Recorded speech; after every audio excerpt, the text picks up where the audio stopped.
Good evening and welcome to Fort Osage High School in Independence, Missouri. Tonight's Hy-Vee High School Game of the Week. Week 1 on the Missouri side and a Jackson County rivalry game as we got number 22 in our Super 25, Grain Valley, on the road taking on number 12, Fort Osage. Hi, everybody. Kevin Wank with Johnny Beck. Leon Liebel will be our sideline reporter tonight. Well, Johnny, this game last year was a state quarterfinal matchup in Class 5.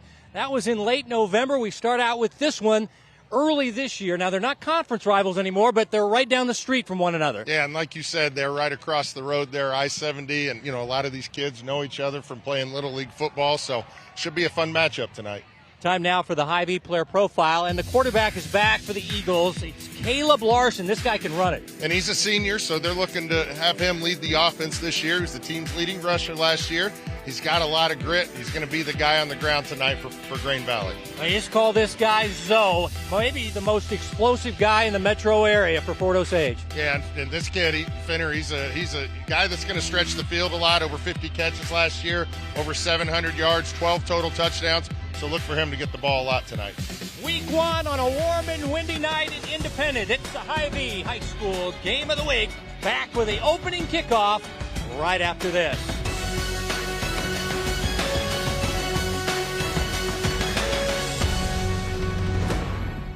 Right? We're going to do that tonight, right? Coin toss going on down at midfield. Let's go down on the field and get the results. TV, all right, fellas? Keep your head. You're going to get hit, all right? Second of all, safety, fellas. You come out here with the knees not covered, we sending y'all back out, fellas, all right? Mouthpieces, chin strap automatically. Whistle blow, plays over, okay, fellas? Any questions? No, sir. Coaches? No, sir. Keep it simple. Good luck tonight. Good luck, Coach. Do my speaker cap. All right, fellas, I'm going to flip this coin. Heads, tails, heads. I'm going to do... You call it. You tell me what he called. I'm going to let it hit the ground, all right? Tails. Tails it is. Defer, baby. You want to defer? You want to receive? Which goal you want to defend? You want KFC? All right, put your backs over here.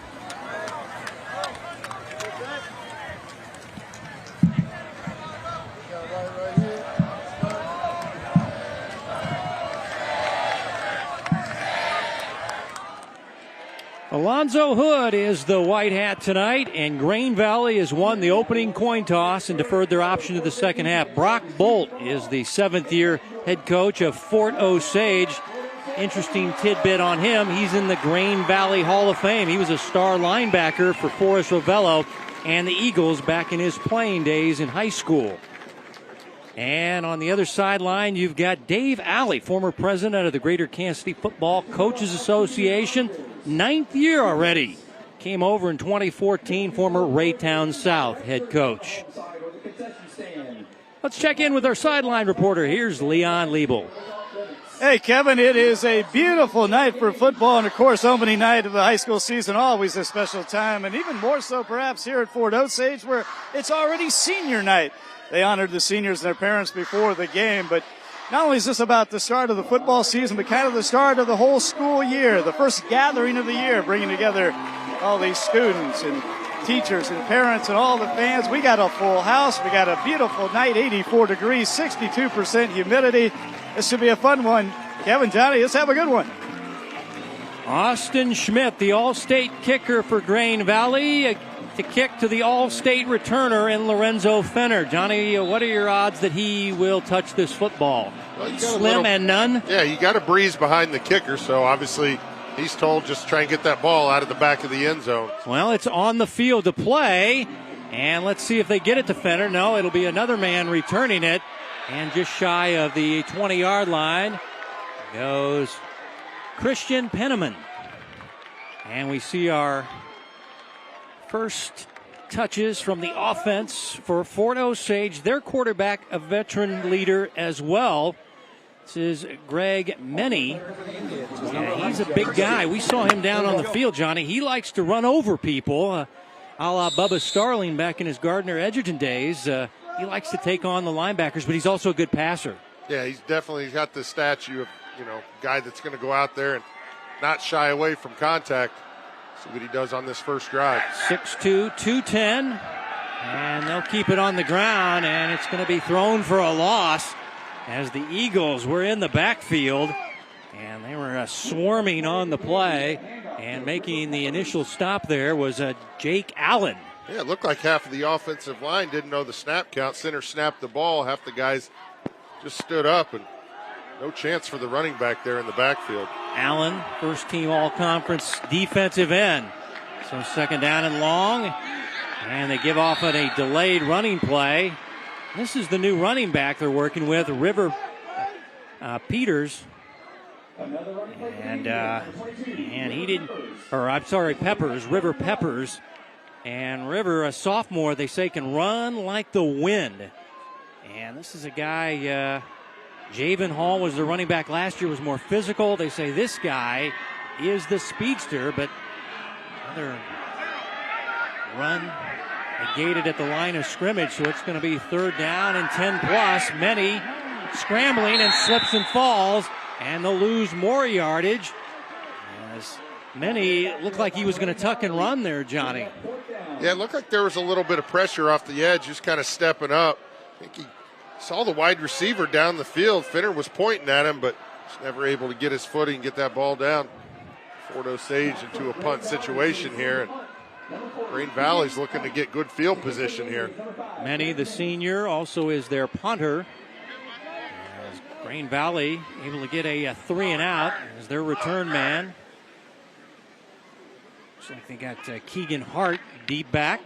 End over end, short punt. Hart will let field. It'll take a Indian roll on the beautiful field turf they put in a few years ago, and it'll trickle inside the 35-yard line. 51 yards on the roll for Greg Menny. And an ineffective opening drive by the Indians gives it back to the Green Valley Eagles, a team last year that went 9-4 and had their season ended by Fort Osage. They actually went 0-2 against the Indians. Their quarterback, Caleb Larson, and here's another quarterback that likes to run the football. He averages 5.1 yards per carry last year. He was their leading rusher last year, Johnny. Yeah, and he's another guy who's not trying to shy away from contact. He's going to look to turn upfield, make some big plays with his feet tonight. Yeah, we're going to see a number of running backs. And this time they set up in a power formation. And Larson trying to run it. And, boy, it's tough sledding on the ground tonight. As Indians' Ryan Thorpe, the free safety, coming up from the secondary, number 27, makes a nice stick on the Eagle quarterback. Yeah, you see a lot of red jerseys around that ball carrier. Green Valley's, their formation was pretty tight there. Fort Osage was able to get that edge set, blow up that play in the backfield. Thorpe. And their returners, Tillman, their secondary, they've got a lot back. Linebackers are younger, but their secondary and their defensive line are very strong as we get our first flag of the night. And it's delay of game on the Green Valley offense. As you take a look at Alonzo Hood, the veteran official tonight. Not the penalty you want there. You know, talk about the first game of the year and some things that you need to make sure that you don't do, and shoot yourself in the foot with penalties, pre-snap penalties, set your offense back. See if Green Valley can't get out of the hole here. Yeah, second down and long. Second down and 16. Motion across the set, and a pass is caught, and that is Noah Ola. He's a transfer from Blue Springs. Probably the fastest player on the roster for Green Valley, and he got leveled by Owen Robertson, the linebacker. And you see Tillman on the outside here kind of blow the play up. Does a good job of forcing the receiver back inside. And again, you see all those red jerseys converging to the ball. Short gain there. It's going to be third and about 15 now for Green Valley. Yeah, Roman Tillman, first team all-conference. His father, Quincy, one of their coaches, a wide receivers coach. Brock Bolt, the head coach, is their defensive coordinator. Zach Dudley left to take an administrative job, so Brock Bolt, the head coach, running the defense. Quick flip out, and the pass is caught. Turning the corner is Keegan Hart, and a big-time pass and run by Hart, the senior wideout. Had 3 receiving touchdowns last year, and I think he's going to be a little bit shy of the first down, but a nice play there, Johnny. Yeah, great play call. Just an extension of the running game right there. Just a quick toss. I know it comes from the passing situation, but it's a good job of blocking the perimeter, picking up the first down. It looks like they're going to mark him short. Yeah, he's short. It's 4th down, and they're sending the punting unit out on 4th down and 2. Breck Sloan, good punter, averaged about 37 yards per punt. Deep back will be Tillman to field this punt. Sloan, end over end. Tillman muffs it. Tillman, flag down. Makes the first wave miss. Hopping on one leg, he'll get it to the 30-yard line. And it's a 33-yard punt, 5 yards on the return. And what's the flag all about? Looks like he picked it up. So let's see. The officials not going to call a penalty. So yeah, the ball I think he meant to throw his beanbag and got his flag instead, looked like. All right, first and 10 from the 30-yard line. Fort Osage last year 11-2, made it all the way to the state semifinals and lost to Holt in a close ball game. A late fumble really killed the Indians as they lost at Holt 31-14. So they're looking to take that next step. They want to get to the championship game. Indians won it back in 2015. And now we see late players running on and off the field. Looks like equipment issues, and we heard the referees talking to the players before the game. So somebody is not living up to the head officials' guidelines, and they're rushing in new offensive linemen for Fort Osage. Looks like they need some mouthpieces. All right. Safety first on 1st and 10. Peppers, the sophomore speedster, and now flags down.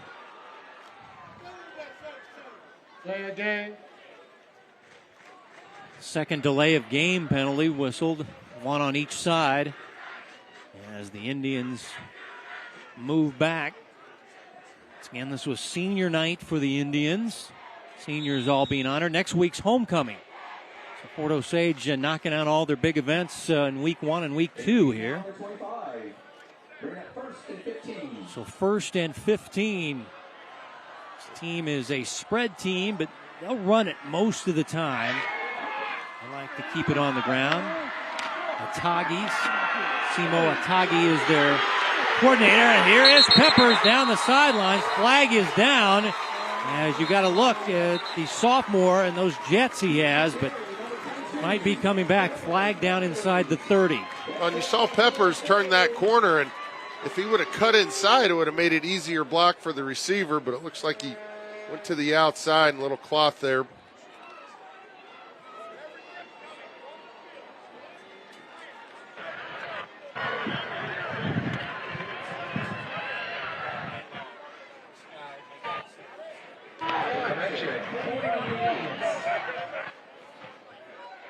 Let's see if we can see, Johnny. Was one of the wide receivers holding here on the edge? Yeah, guy on the perimeter, and you see Peppers right there. Well, good call. Yeah, he had a lot of jersey in his hands.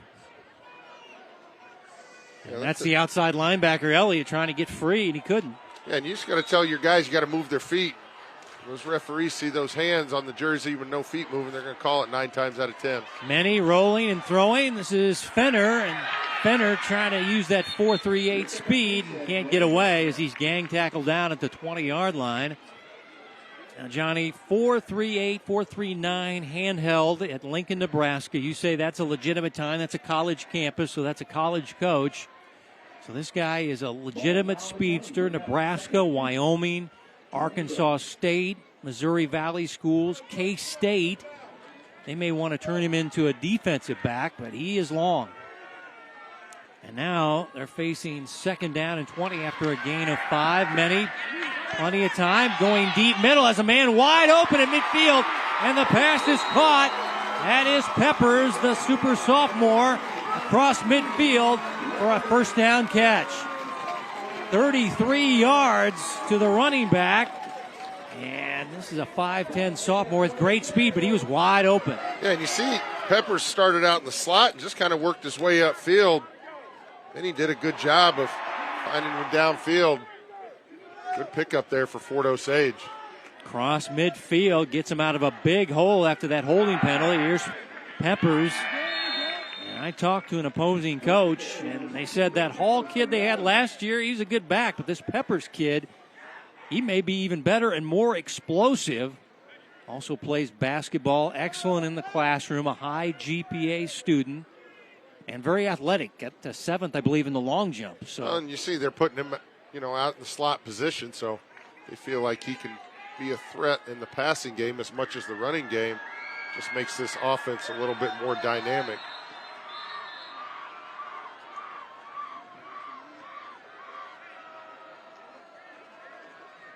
After no gain by Peppers, we'll have it 2nd down and long. 2nd down and 10. And the quarterback on a read option is blown up in the backfield. Look like Alcantar, the defensive end, all-conference player and definite college prospect. This is a nice play by number 9 in white.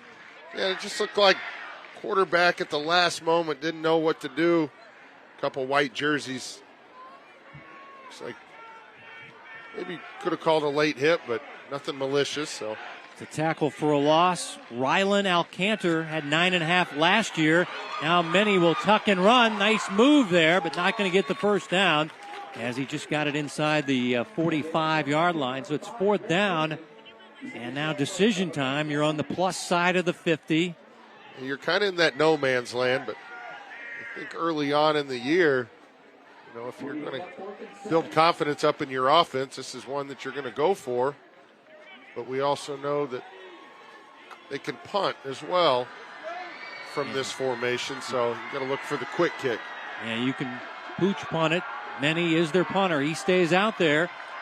4th down and 7. Many rolling, setting, throwing down the field, has a man, and the pass is incomplete. Oh, in and out of the receiver's hands there. Brody McBee had maybe a step on the defender and got his hands on it, but couldn't reel it in. Yeah, and they didn't hesitate going for it on 4th. Good play call, good rollout, good throw. Let's check and see if that defensive back was able to get a hand in, and just enough of a distraction. Braylon Harden had pretty good coverage, but it looked like McBee just had a slight bit of an edge there, but couldn't haul it in. So they don't convert, and the ball goes over on downs to Grain Valley. Let's take one more look here. Yeah, and there's good tape for that defensive back right there, not giving up on the play, getting that hand up without getting any contact. Saw some of the fans on this side wanting to pass interference call, but that's good defense in the end zone. Big play. Harden, the junior defensive back for Grain Valley. He had the coverage, and it was very good. We have kind of a water break situation here as players are huddled, getting hydrated. Two things you're trying to prevent week one.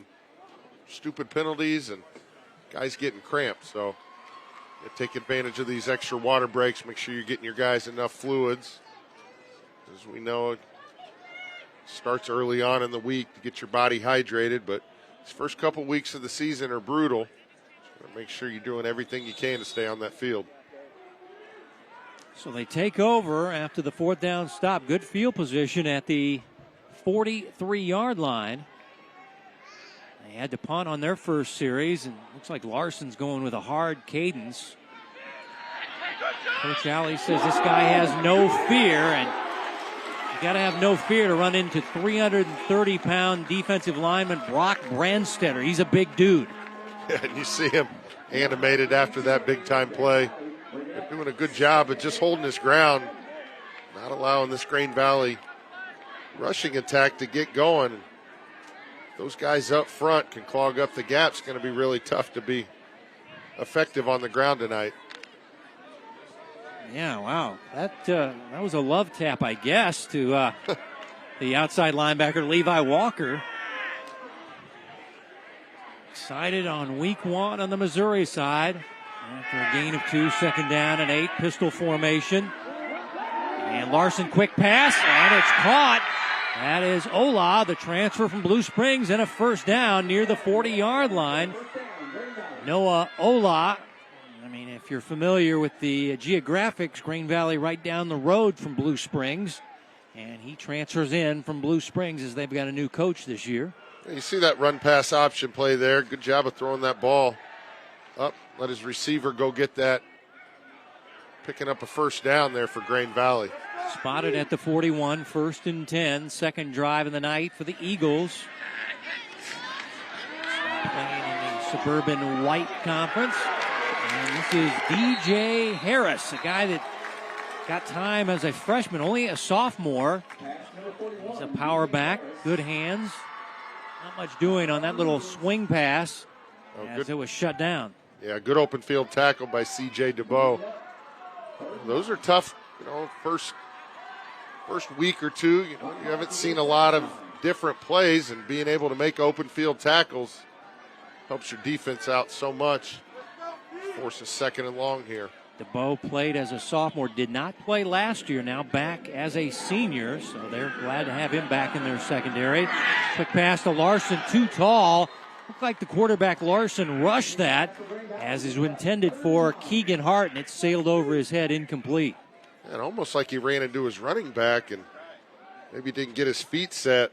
He's lucky that ball was not intercepted as it traveled over the head of his receiver and got a Fort Osage cornerback right there.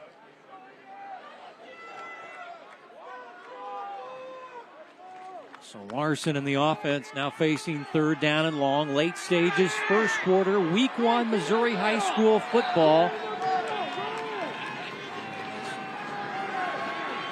Larson under duress, fading and firing, and the pass dropped on the sidelines. Ola had his hands on it, would have had a first down inside the 25. Tillman had the coverage, and the wide receiver just couldn't hold on, Johnny.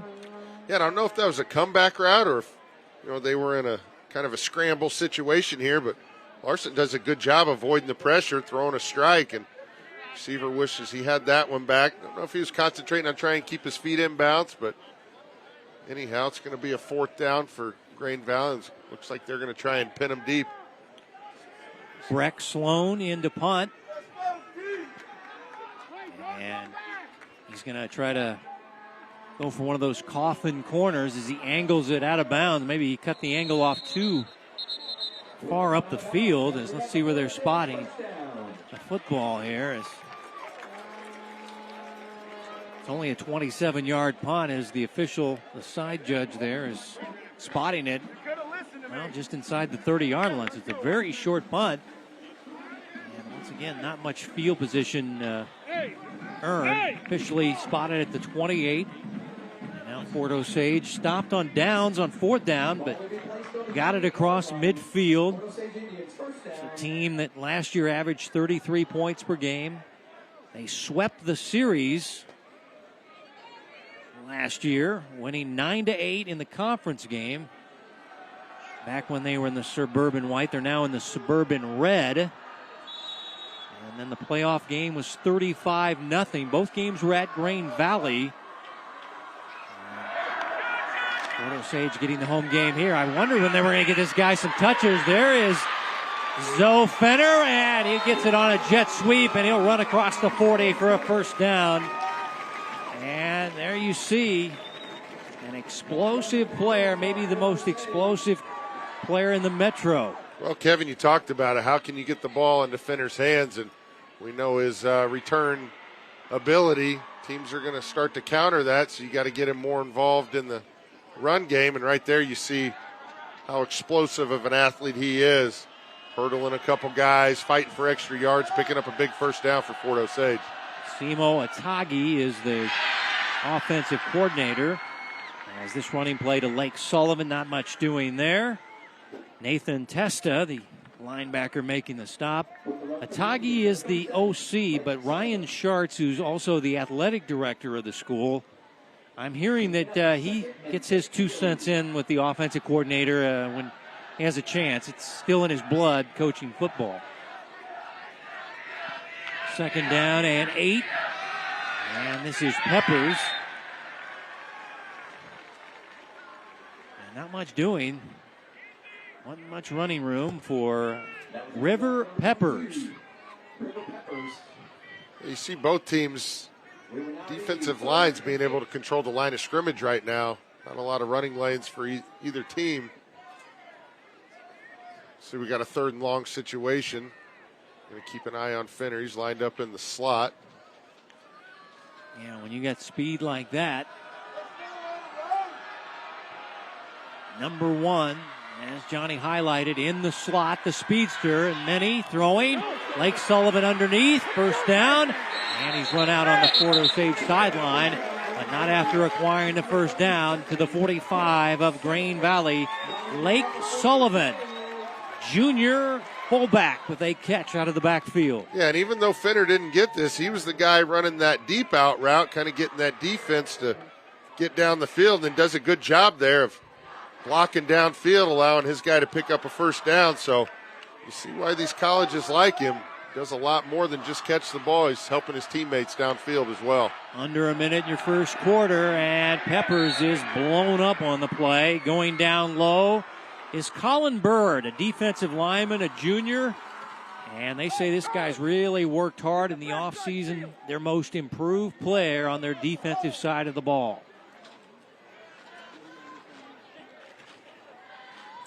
So another loss. Seen a lot of tackles for a loss on running plays tonight. Both sides of the line. Swing pass. Here's Sullivan. Gets a block. Turns it upfield. Still on his feet inside the 30.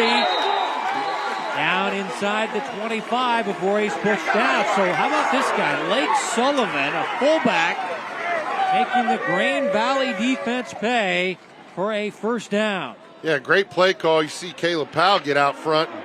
Big block. Good job reading that block, getting upfield. Big gain there for Fort Osage.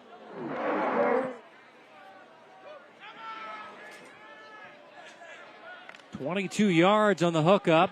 Quarterback read option, and Many will call his own number and maybe carve out a yard. Not much doing there, as that'll be the final play of the 1st quarter in this Week 1 Missouri rivalry game for Jackson County. These teams about 10, 15 miles apart, depending on where you go. Big crowd here tonight as their star for football in the Show Me State of Missouri. You're watching the Hy-Vee High School Game of the Week here on Spectrum Sports.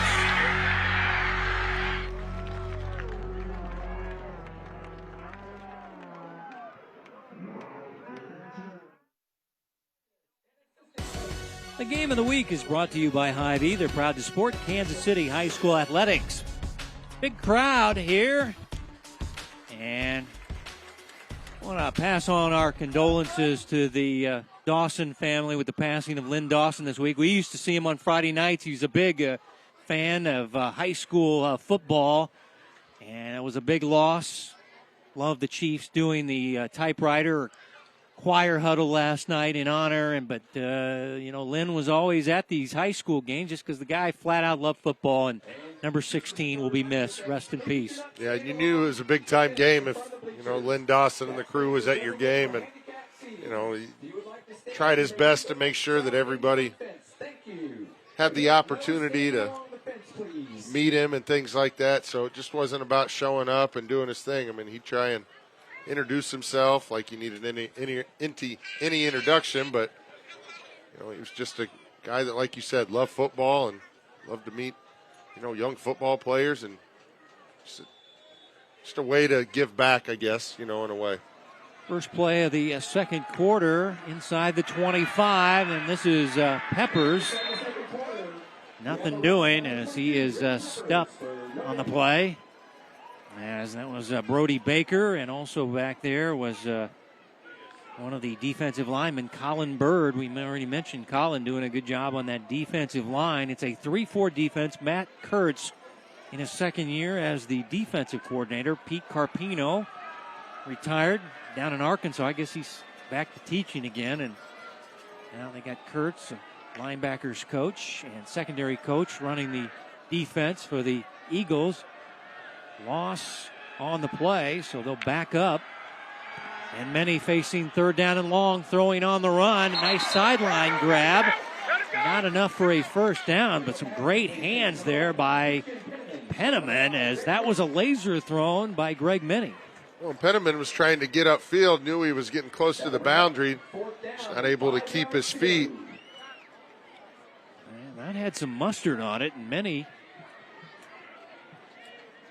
as his receiver, able to make the catch, get his foot down, and they're still 5 yards short. 4th down and 5. They will go for it right at the edge of the red zone. And let's see if Minnie maybe will go hard cadence and see if get that 3-man D-line. Oh, and now the ball is snapped over his head, and the ball is on the field. And the ball will be go over on downs to Grain Valley. They'll have it at the 41-yard line. It is covered up by Grain Valley. As looks like the big defensive lineman Styles Blackman covered it up. And, And that's the second time, the first play of the game on offense for Fort Osage. They had a snap count issue, and right there all the skilled players looked like they were looking to the sideline. And I think 77 got it out of there as he, so it'll be 1st and 10 for Larson and the Grain Valley offense. And good field position, a couple of 4th down stops by the Eagle defense, and good field position for the offense, but we haven't seen the Eagles take advantage.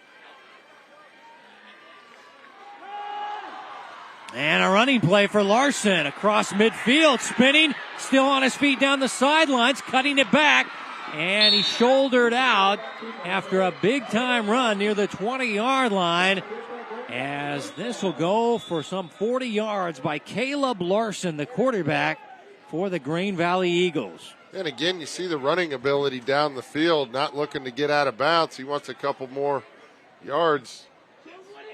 Officially spotting him at the...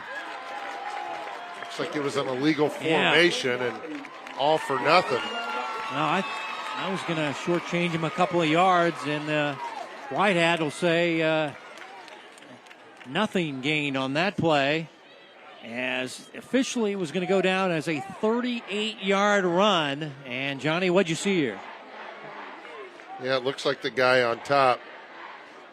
Not enough men on the line. It's, you've got that responsibility as the receivers. You got to just give the head nod to the referee. They're there to help you out, but they're not going to tell you to move up. So, now you see Larson's rushing ability, but the penalty waves it off, moves it back to the 36-yard line. It'll be 1st and 15. Eagles. Scoreless ball game, week 1, Missouri high school football. Kansas to kick off next week. Swing pass in the flat is dropped, and the receiver there is Keegan Hart, and he pounces on it quickly. I think that was a forward pass there, Johnny. You had a better angle on it. It looked like the pass was thrown forward, but Hart able to grab it just in case. Yeah, and you got to make sure that you're picking that up regardless. But well, he's backing up here. You did see the referee make the... Well, now he's stepping up. Okay. Initially, he backed up, and then... Yeah, and you heard the referee blowing his whistle, but at the same time, you got to make sure you get that ball picked up off the ground, just in case. But again, Brandstetter up front is making it really tough for Grain Valley to get anything going on offense right now.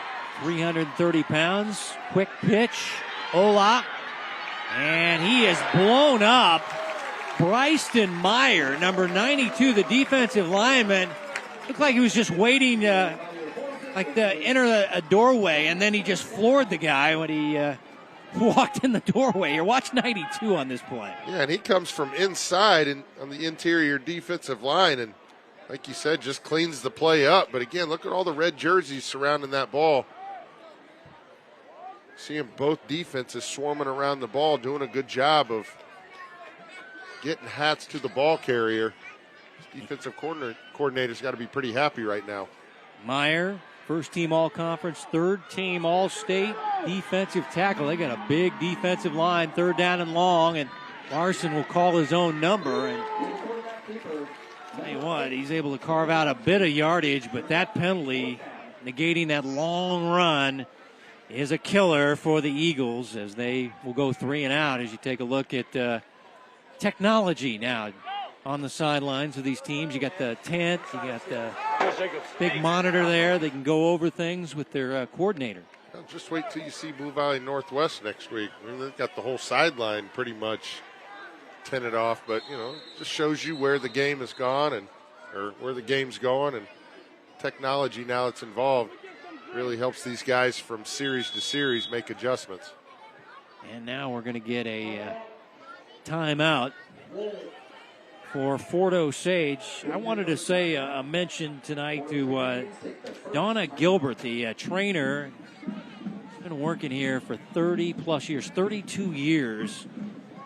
And you're doing that for a long time. You've seen the likes of Albert Pujols, Betty Lennox, Sean Belden, E.J. Gaines, Skylar Thompson now with the Miami Dolphins. So all these great athletes have come through. And also Brock Bolt's son is one of the ball boys and said, you better make a shout out for me. Brody, he made a prediction Fort Osage is going to win tonight. I was like, big shocker. Your dad's the coach.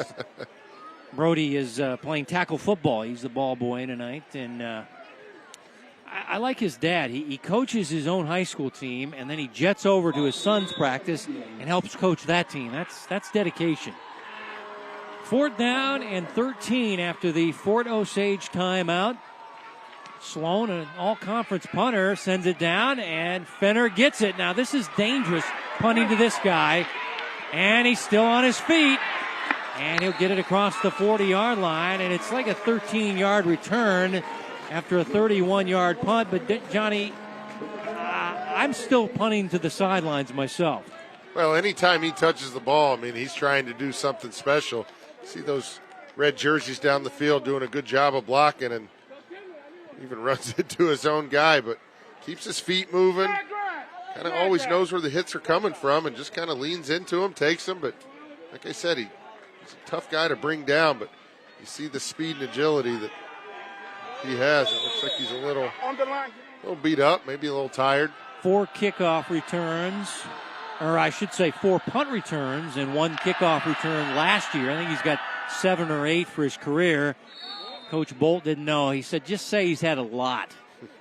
But once you have a lot, most teams won't even attempt to get the ball to you on a kickoff or punt. Last year in this game, after a short run by Sullivan, they accidentally kicked him in the 9-8 ball game. The kickoff guy, the all-state kicker, slipped on his plant foot, Austin Schmidt, and they kicked to him, and he took it back down to the 2-yard line, and they were able to score on that play, after that play, and they won the ball game 9-8. That was a huge play. As many in trouble and going down. Rain Valley defense. Owen Robertson, the linebacker, will get credit for the sack for GV. Again, you see the pressure up front just with 4. I mean, they've got the coverage down the field. And Minnie just has to kind of take his eyes off from downfield, not able to scramble away. And again, another 3rd and long situation here. Oh, I beg your pardon. That was Colin Bird on the last sack for Rain Valley. Defensive lineman, now 3rd down and long. Many throwing, and McBee tried a one-hand grab there. Stuck up his right glove hand, but couldn't haul it in. And it's 4th down and punting time on 4th down and 14. Yeah, both defenses, like I said, doing a good job of keeping everything in front of them, making these offenses make big plays. Well, they always say the defense is always ahead of the offense. Weather not too bad in the metro area for the teams. I mean, as far as now a player running off and then signaled back. And now more confusion, and we'll get a timeout. I believe for Fort Osage, their second. And Timeout. Red. looked like there was confusion. Well, you know, you got a lot of personnel changes, and that's probably one of the hardest things to find time for before the first game is all your special teams, first and second stringers, who's in if this guy's down. So, you know, get 3 timeouts in that first half. Good use of a timeout there. Regroup, get back out there, and try and get this ball down the field. Well, you know, Coach Bolt wasn't wanting to take that timeout. It's just a misplay as you take a look at the Rain Valley fans. Is this Hawaiian luau look tonight? As they're all dressed to the Hawaiian shirt looks. Don't forget, tomorrow we got volleyball all day on Spectrum Sports. It begins at 8 a.m. Wow, we got some great matchups. That'll be Olathe East, Blue Valley. Then you got Free State, Blue Valley North, Shawnee Mission Northwest, Blue Valley Northwest. I'll come in and do East Summit West and Blue Valley West, and Liberty and Olathe Northwest as this punt is sent out of bounds. Also on the docket in the afternoon, St. Teresa's and Miege, Washburn Rule and Brooklyn Delay, and St. Thomas Aquinas. And then the nightcap is Lansing St. James. So if you want to watch girls volleyball, and people always ask me, who gets, who's D1? Who's going D1 for basketball? Who's D1 for football? I always say the girls volleyball get the best scholarships in the area. They're the ones getting the big-time D1 scholarships. Tomorrow you can see a girl going to Nebraska, Trent Green's daughter's going to Cincinnati, Brooklyn Delay's going to Kentucky. This girl from Liberty is considered the best girls sophomore player, Abigail Mullen. I was told by a volleyball expert she can write her own ticket. If she was on the under-19 national team, she can go to any school she wants. As this is Harris up the middle for good yardage. Her sister, Ashley's going to UCLA to play volleyball. So that's just me just glancing a little at the schedule there, Johnny. But you work with a lot of these volleyball girls, and I mean, tell you what, there's some athletes, and they work hard in the weight room, and you're not going to want to miss this St. James Volleyball Slam presented by Hy-Vee tomorrow. And they're spread out, through all those different teams. So, you just don't have a loaded team in those matchups tomorrow. You're going to have a lot of Division I girls playing pretty much in every match. And like you said, Kev, Kansas City's kind of becoming a hotbed for volleyball. Well, it's a recruiting area as a flag is down. Encroachment. Defense. Yeah, it's a big diamond in the center of the country. I mean, Minneapolis, Chicago, Kansas City, Dallas. And it kind of forms a diamond, and it's the recruiter's delight as far as Kansas City is part of that diamond as far as a recruiting base for all the national programs in the metro area. Kansas City, a volleyball town, people, and you're not going to want to miss the action at St. James tomorrow as Larson going on a post pattern, diving attempt, and it's incomplete as Anthony Greco laid out about 7 yards deep and could not bring it in, but nice effort by the Eagles wide receiver there. Yeah, and Greco looked like he had it initially, and maybe the ground caused that ball to come out, but great throw by Larson. You see right there, just not able to pull it in, but great effort there, laying out almost with the first points of the game right there. I like them going for the throat there on that first down pass. They had it 1st and 5, now 2nd down and 5. This is Harris picking his way and not much doing. Maybe a couple to the 30-yard line. These defenses last year were pretty stingy. Fort Osage only gave up 15 points per game. And they had 2 shutouts, including Green Valley in the state quarterfinals. Green Valley gave up 20 points per game, but they were +6 in turnover ratio, so both defenses have been a strong point. Now 3rd down and short. Larson pulls it out, rolling, has a man down the sidelines. Greco the catch, and out of bounds. Couldn't get a foot in, and it's incomplete. Well, Greco had the advantage there. He knew the ball was kind of floating up, but just not able to keep his feet in bounds. His defensive back did a good job of forcing him. You see here, he's got that ball, but good job of dragging him out.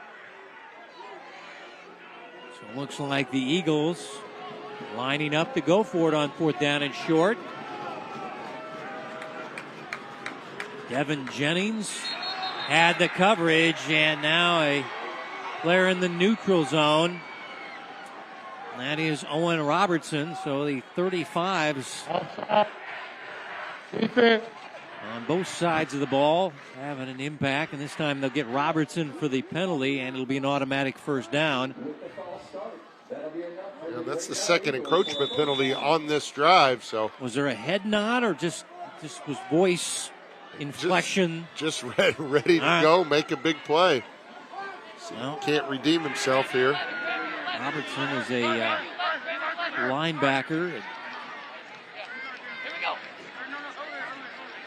1st and 10 from the 25-yard line. Larson spinning, breaking free, pounding his way inside the 15. Larson mentioned average over 5 yards per carry last year. So this quarterback likes to run the football, and he gets another 1st down as he goes for 12 yards. 1st and 10. Harris up the middle. Grinding as, once again, we mentioned the quarterback able to run the football, Johnny. Yeah, and you see Larson, not on that one, but on his big run play, a couple times, looks like he was going to get tackled by some red jerseys, but able to slip away with the spin move and then lowers his shoulder, picks up a couple more. So you see the spin move there and then lowering the shoulder to get a few yards, picking up that 1st down. Kev, you talked about it, and he's a guy who's going to find contact and continue to keep his feet moving. Harris to the outside. Harris to the goal line. Touchdown, Green Valley. The DJ rocking the tunes here at Fort Osage. And our first points of the game, as it'll be a 10-yard rushing touchdown for sophomore running back DJ Harris for Green Valley.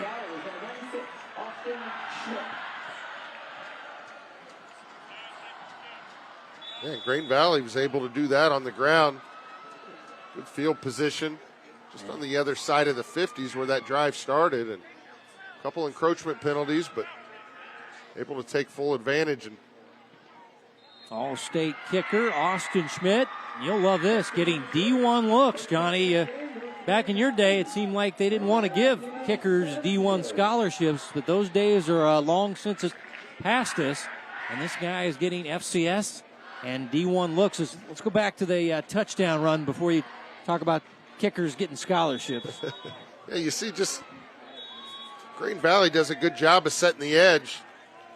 You know, we've talked about how good these defensive lines have been all night, and Harris able to squeak outside for first points on the board. But yeah, you go back to any specialist punters, kickers, able to get a scholarship to go play.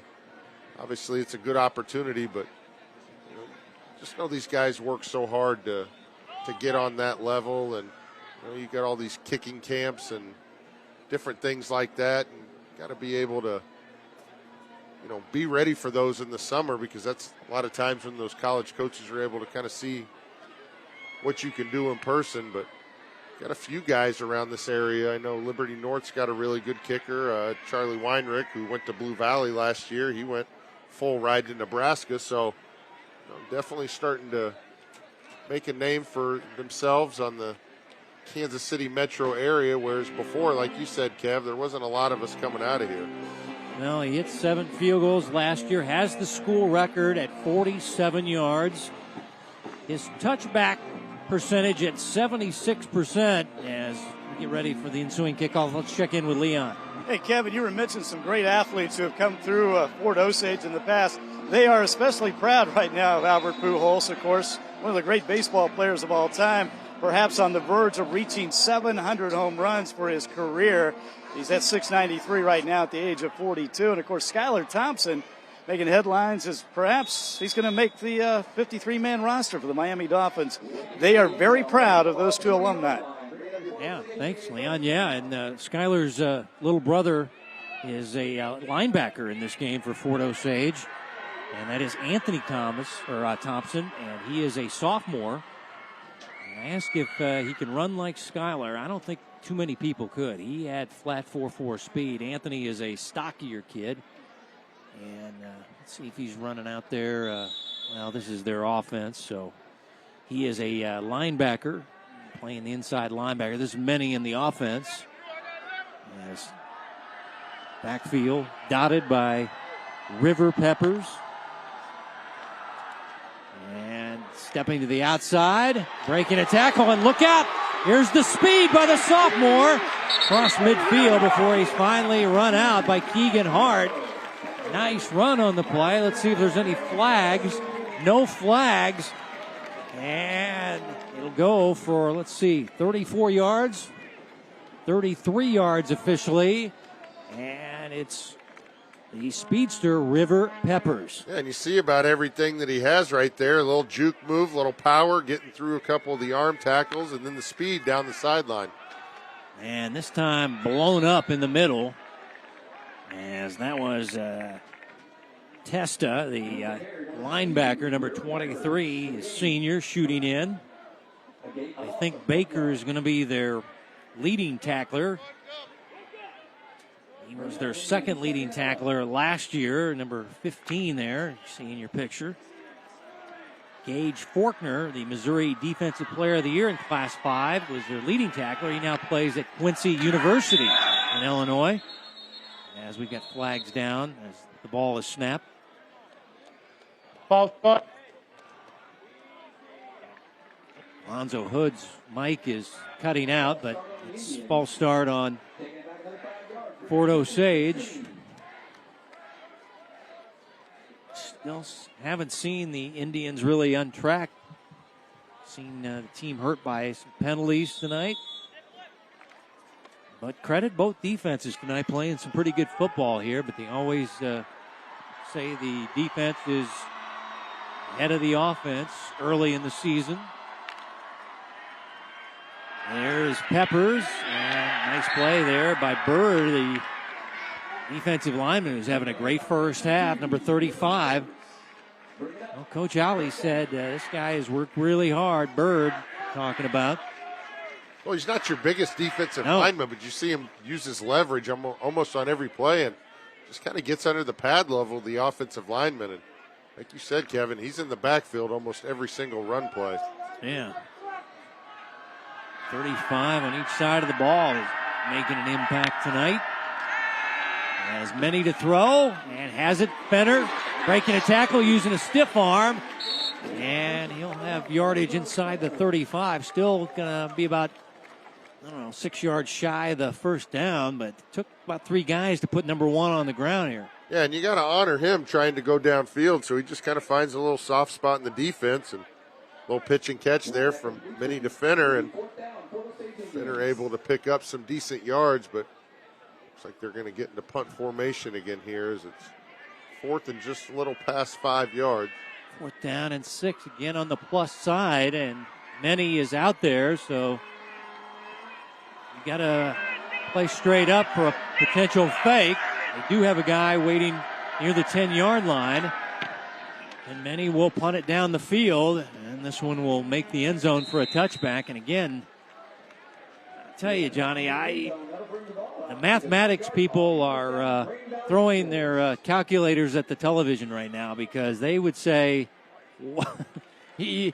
with a touchback, the ball's at the 20-yard line. Why don't you just go for it on fourth down? Well, they had went for it before. Remember, they threw the pass into the end zone.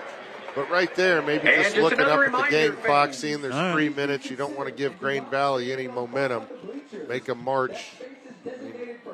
I mean, yes, if you don't get it, you give up good field position. But, I mean, yeah, punting the ball, very little yardage was gained there. And now Grain Valley will get it back. And they have all 3 timeouts, and they scored on their last drive. So this offense may be playing a little momentum, but the defensive line not letting them get going there. As got some big bodies up front. Number 90 goes, well, they don't list it. Johnny, when you look at the Fort Osage roster, it says 6 foot, and there's a blank there. I put in the 330 because I think he was like 330 or 320 when he was a sophomore. So I figure he's 2 years older. I'll add 10 pounds. That was gracious. He might be maybe 350 out there. As the pass to the flat.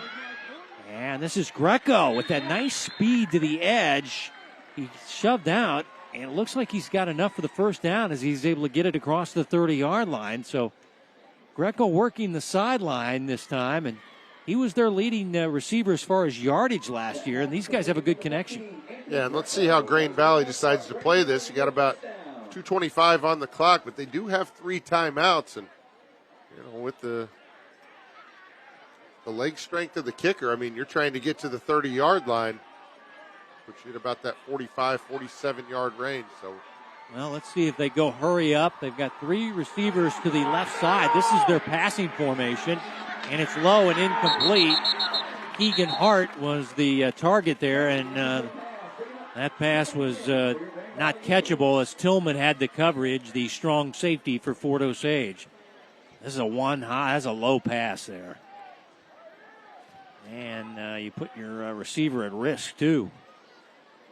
It stops the clock for Grain Valley. Like I said, still have 3 timeouts. See if they choose to try a pass downfield or some sort of a trick play to get some big yardage here. You definitely don't want to turn the ball over. Well, 2nd down and 10, same formation, and this looks like a pass formation for Grain Valley, a team that likes to run it. Quarterback hit as he throws. Ball hanging up, intercepted at the sidelines. Coming back the other way for Fort Osage is Roman Tillman. Our first turnover, and the strong safety, ball hanging in the air, and Tillman made him pay. You see Tillman coming over the top, and wasn't sure if he was going to be able to keep his feet in bounds. Not only did he keep his feet in bounds, but wait a minute, Johnny, there's a flag down.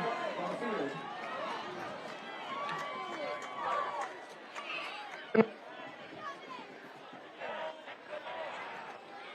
I think that's going to be on the return.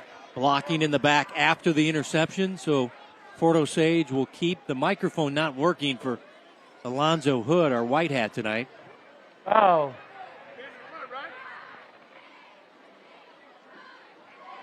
They're trying to sort it out.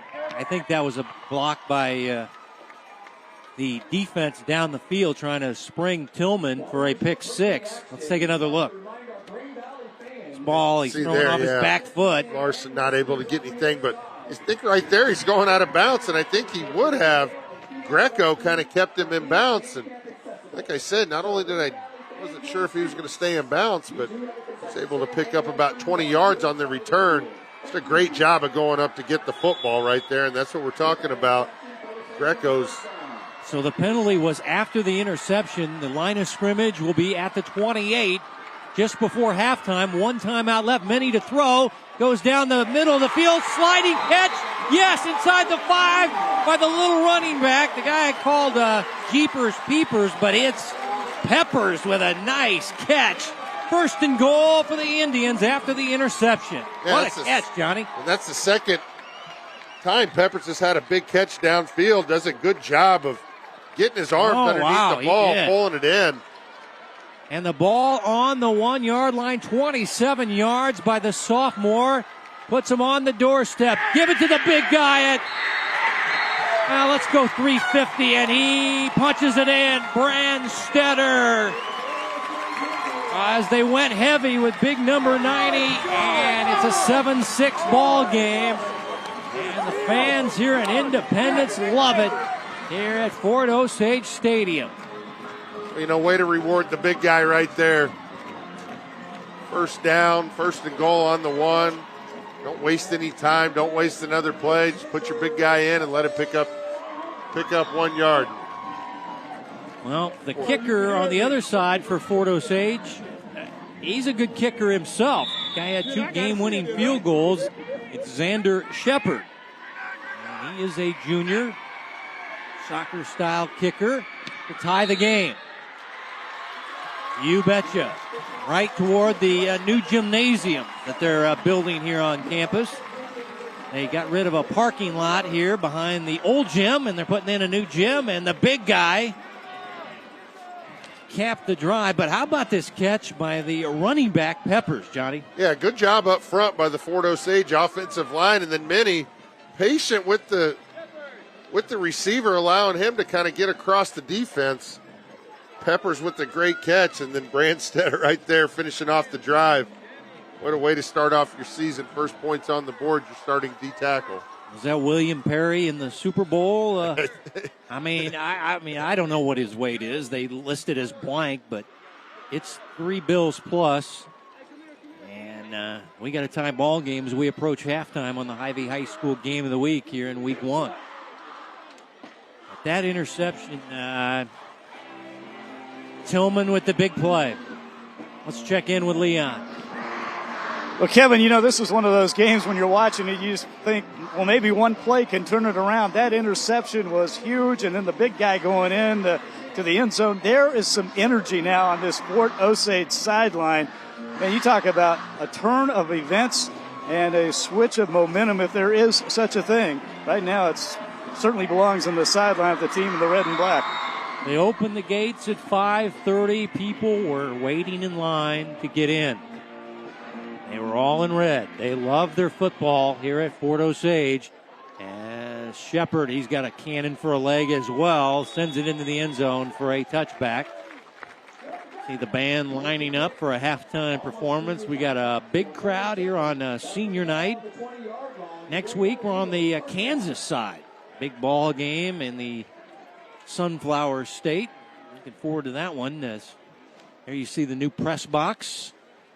EKL matchup. A couple of state champions. The 6A champ taking on the back-to-back 4A state champions. St. James Academy at Bishop Miege High School.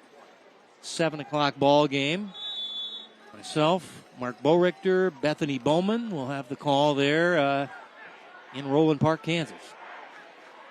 As that ball game kicking off the Kansas high school football season Friday, September 2nd. And you run out the clock, Johnny, here after, let's see. No, they're going to keep passing it. Thought they might say, we'll run out the clock. And the ball ripped free from Keegan Hart after the catch, and Fort Osage has covered it up. Are you kidding me? This team is taking advantage. Levi Walker, and the guy with the strip was C.J. DeBow, as it was just a little quick pass in the slot area to Keegan Hart. And the strip by 21. Yeah, unbelievable. 7. Oh, 7. I beg your pardon. Yeah, that is Skylar Thompson's little brother. Well, Anthony Thompson, I beg your pardon. And then it was covered up. And again, you see that technique. Hold the ball carrier up. You know you're going to make the tackle. See if you can't get a loose ball, and right there it worked to perfection. So Anthony Thompson, who we were talking about, Skylar Thompson, now playing with the Dolphins after a great career with K-State. And the sophomore to the edge is Peppers. A nice gain on a first down. So now if you're Grain Valley, you've had back-to-back turnovers. And I'll tell you what, I thought they might, use some clock. Let's go to halftime. 7-7. No, they throw the ball, and the ball is ripped out of one of their senior leaders, Keegan Hart. Now, if you're Dave Alley, you're looking for a stop here and hoping they can limit them to a field goal. Many sets, throws, this pass. Oh, nearly intercepted back the other way. Oh, man. His teammate, Jackson Stewart, had the ball, and his teammate, I believe that's Cole Elliott, the linebacker, just jarred it free from his own man. And you see Finner, the intended receiver, and if you're Minnie, you just got to throw that ball up and let him go get it. But oh, wow. Good defense down the field. Just unfortunate you had two white jerseys collide, or else yeah. Green Valley defense comes up with a big stop. Now 3rd down and 3 as they were trying to get the connection. Many to Fenner. Those guys have been playing since they were playing 3rd grade football, the Pop Warner style. Good article in the Examiner today by great writer Bill Althouse, who's in the booth next to us. Peppers, not much gain there. It's going to be 4th down. And once again, they have a good kicker in Shepard. You're sitting at about 37, but that ball's on the 20, that's within his range. And Green Valley's not going to stop this clock, so. Well, they still have one timeout. What do? They're keeping the offense on the field. No, so see if they try and get him to jump off sides. Many is coming out on 4th down and 1. Clock is winding, under a minute to go before halftime. Give it off, and Peppers breaking free. Peppers to the end zone, touchdown, Fordo. 4th and 1, 20-yard burst off the left side. 2 turnovers by Green Valley in the late 2nd quarter. 2 Indian touchdowns. Yeah, there was 2:25 on the clock. Green Valley had the ball up 7-0, and in less than 2 minutes, we've seen Fort Osage score 2 touchdowns now. See if they can't make it a 7-point game here. But then you saw that formation, bringing Brandstetter out as the fullback. Not sure what type of damage he did up front, but he sprung Peppers into the end zone. Shepard 2 for 2 on PATs, as this guy is explosive. River Peppers.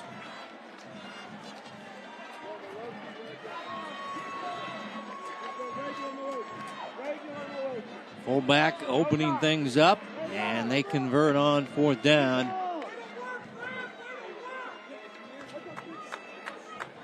Two rushing touchdowns, one by the big guy and one by River Peppers. Only a sophomore, averaged 14 yards per carry last year as a freshman. And they had high expectations for him, and he's living up to them.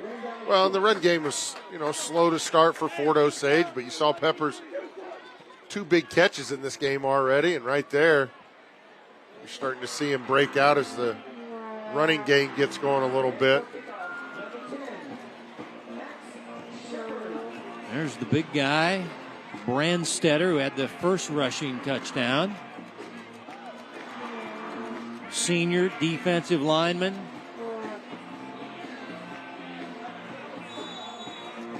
Special night for all the seniors. All-conference player, and the big guy got a 1-yard rushing touchdown as Shepard again with that strong leg will get it into the end zone for the touchback. All it has to do is get inside the end zone. You can't run it out. So ball at the 20-yard line as Fort Osage +2 tonight turnover ratio, and they lead by a touchdown as we approach Hy-Vee at the half. Numbers and highlights brought to you by your employee-owned Hy-Vee stores. I'm going to bet that they run out the clock. Run out the clock. Okay. Just get into halftime and try and regroup, get some things cleaned up. As Green Valley had a 7-0 lead, kind of had control of the game for a little bit, but like you said, the 2 turnovers definitely have changed the momentum going into halftime. And they continue to throw to the edge. And did a nice gain. That was the guy had lost the fumble, Keegan Hart. And he'll get yardage across the 30-yard line for a first down as it goes for 12 yards and a first down. So the clock is down to 28 seconds. It stopped as the receiver went out of bounds. So we got Greco at the top. He's the top target tonight for Grain Valley. Fort Osage has all their timeouts as we approach halftime. 28 seconds. Pass to the outside, and the ball is knocked free, incomplete. Keegan Hart. And the big hit there by Landon Lamb, the cornerback, really lighting up the Eagle wide receiver on the outside. Yeah, and Larson wasn't able to get the ball out as quick as he wanted. It's kind of stalled out. And right there, you just almost take the sack as you don't want to give up a big play on the outside again. And now Grain Valley will take the timeout. Talking to his offense is Coach Alley, as he is the offensive coordinator.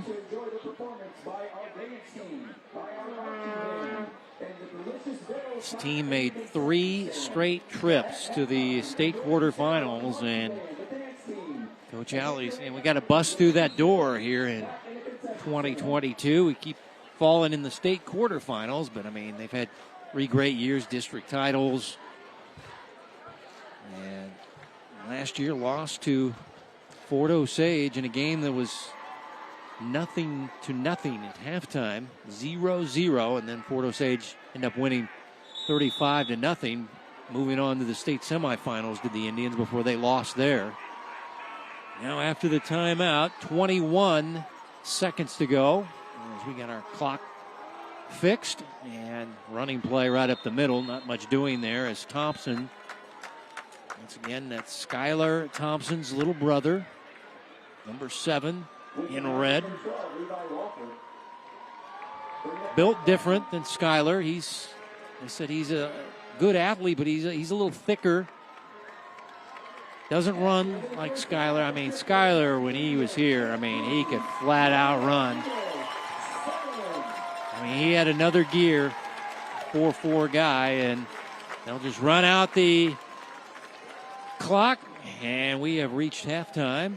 And a good ball game here in week 1 on the Missouri side, a Jackson County rivalry game. A couple of late turnovers by Grain Valley, and Fort Osage taking advantage at home.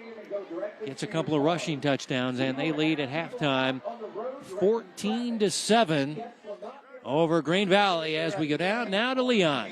With head coach Fort Osage, Brock Bolt, and he just told me that was fun, wasn't it? It was fun. I mean, we play these guys. That's what our games have always been like. Just hard hitting, good football, and someone's just got to make plays out there. Yeah, such a slow start for both teams. That interception, First game, yeah. How big was that interception? That interception changed a lot because you can feel the momentum with them, and it just hopefully we can come out and keep that going in the second half. I want to ask about that last touchdown because you said jumbo. You put a jumbo package in. Did you expect it to break like that? It has happened in the past. We were just trying to get the first down, maybe milk some more time off the clock so we didn't have to worry about playing defense, but it did break, and I'm glad it did. You got some momentum. What about the second half? What do you got to do? We got to tackle better, and we got to maintain blocks up front better. All right, so Coach. We just got to play our kind of ball. All right, Coach, thank you so much. Kevin, back to you. Thanks, Leon. And a couple of rushing touchdowns for Fort Osage after Grain Valley had turnovers. But Grain Valley struck first with a run by DJ Harris. But then Fort Osage came storming back, and they lead by a touchdown at the break.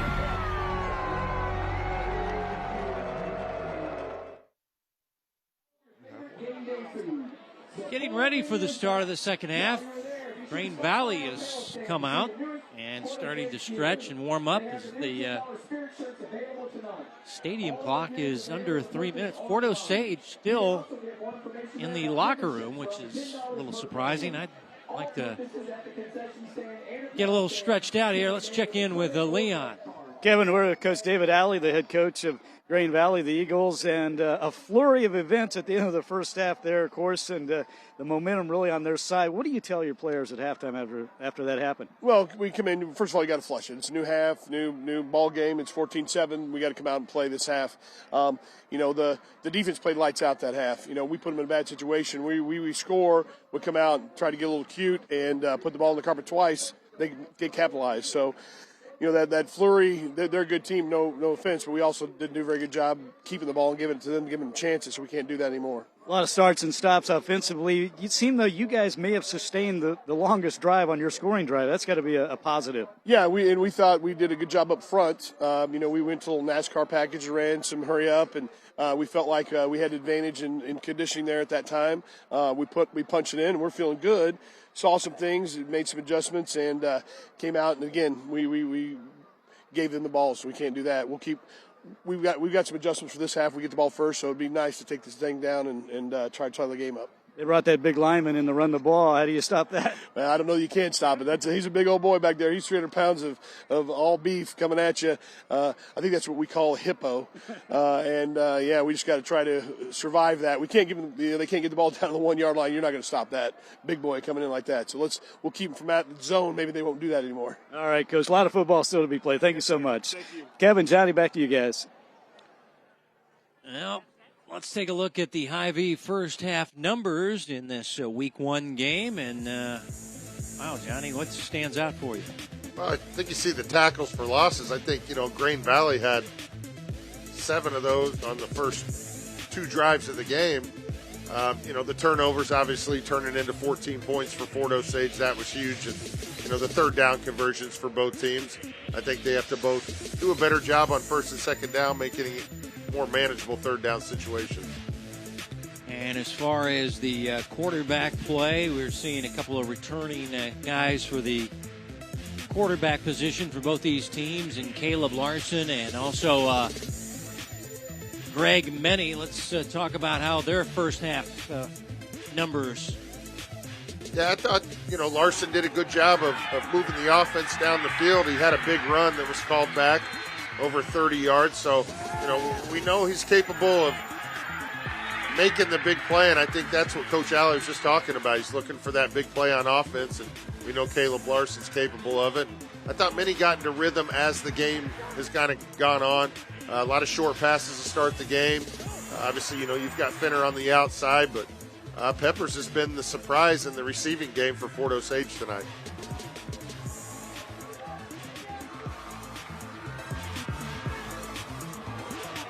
There's a pass. There's the sliding catch by River Peppers. As he got his hands under it and made the catch, set him up at the doorstep for the first score of the night. Larson had 1 interception in the first half. Many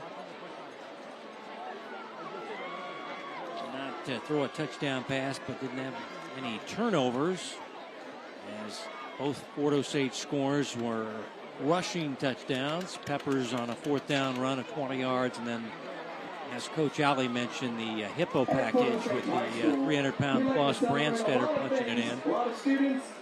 And DJ Harris had a rushing touchdown on the other side for Grain Valley.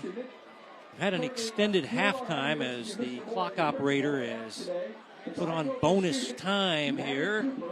That's why we're having an extended Hy-Vee at the half. It was senior night here tonight, and that was done all prior to kickoff. Sometimes we get extended half times for the senior nights, but clock winding down, and it'll be Fort Osage to kick off on the 3rd quarter kick.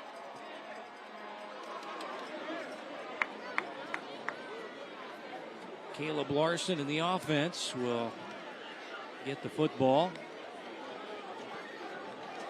Johnny mentioned they've had some good runs that got negated by penalties. They've had a few drops tonight. But as far as shooting themselves in the foot, 2 turnovers in their own territory at the end of the second quarter. And Fort Osage made them pay. Yeah, and I think that's what Coach Alley was talking about. You know, simple message at halftime for his guys. You know, we've got to come out and play better football, but we also know that we can move the ball down the field, and it's going to start on this first drive, third quarter. Look for Larson to be a big part of it. Well, he's the veteran quarterback, as Coach Alley and he discuss things. Many over on the sidelines, staying loose. Special teams about ready to take the field, as the clock has still not wound out. I think they said they're going to add 2 more minutes. Oh, really? Are you kidding me?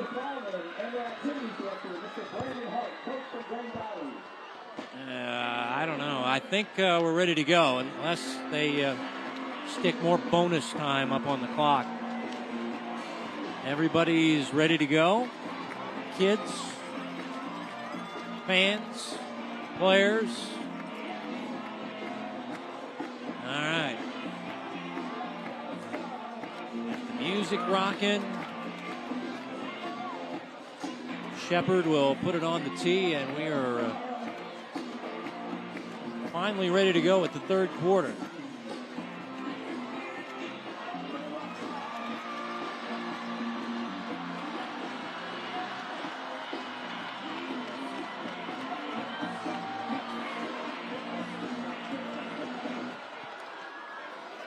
this one will be in the field of play. This will be Ola, if he ever decides to get on the football. And he's blowing up inside the 10.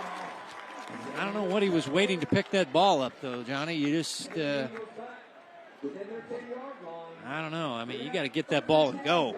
Kind of a dead bounce, and I thought he was going to, at that point, run into the end zone. Then it started to just go lateral, and at that point, kind of pick it up. Swift did him no favors, did it? But, you know, you talk about the momentum right now being on Fort Osage's side, and it's carried over into the second half. Well, now you're backed up. In defense of Ola, yeah, that ball kind of just skittered dead right on him. He had to go get it, and he did not get it outside the 10-yard line. So this team is backed up deep in their own territory.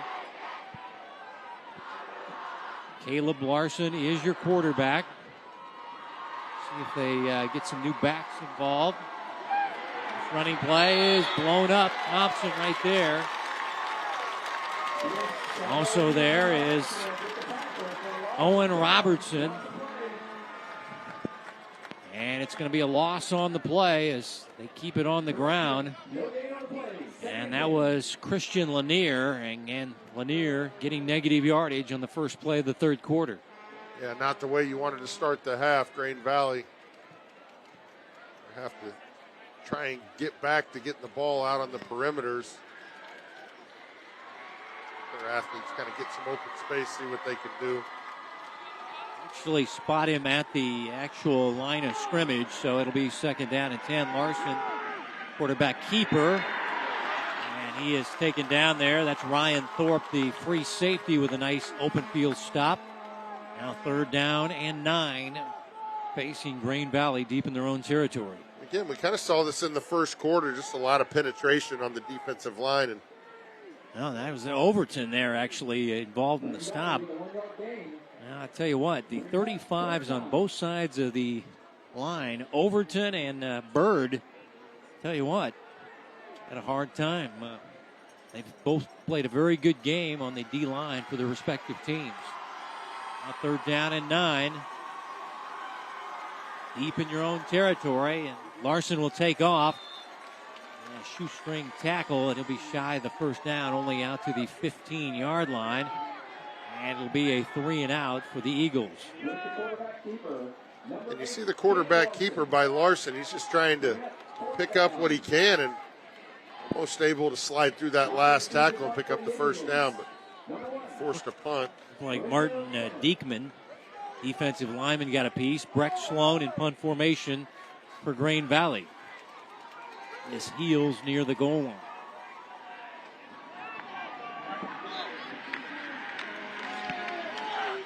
End over end. They punt it again to Fenner. I don't believe my eyes. Fenner down the sidelines. Fenner knocked out inside the 30-yard line. It's 33 yards on the punt.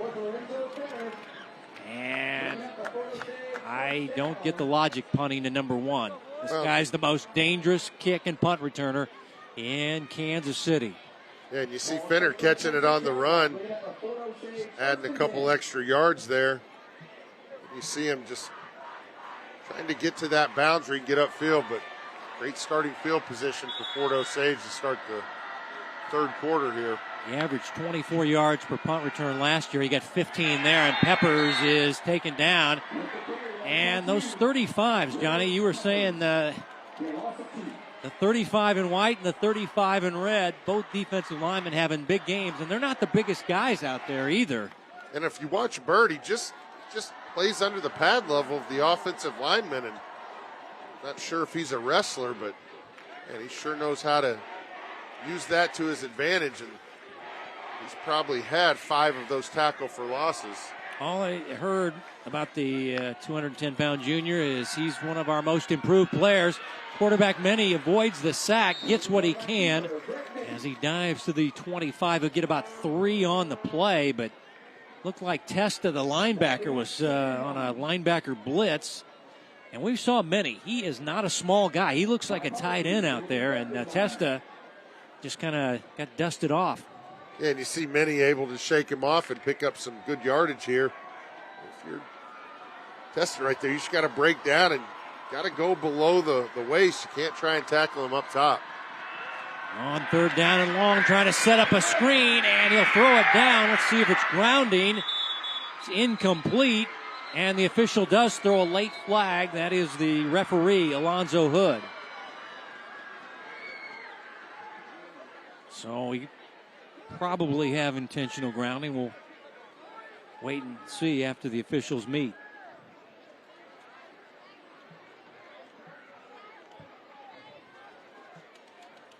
I mean, clearly Many just kind of threw it to the ground as he was in a full back pedal.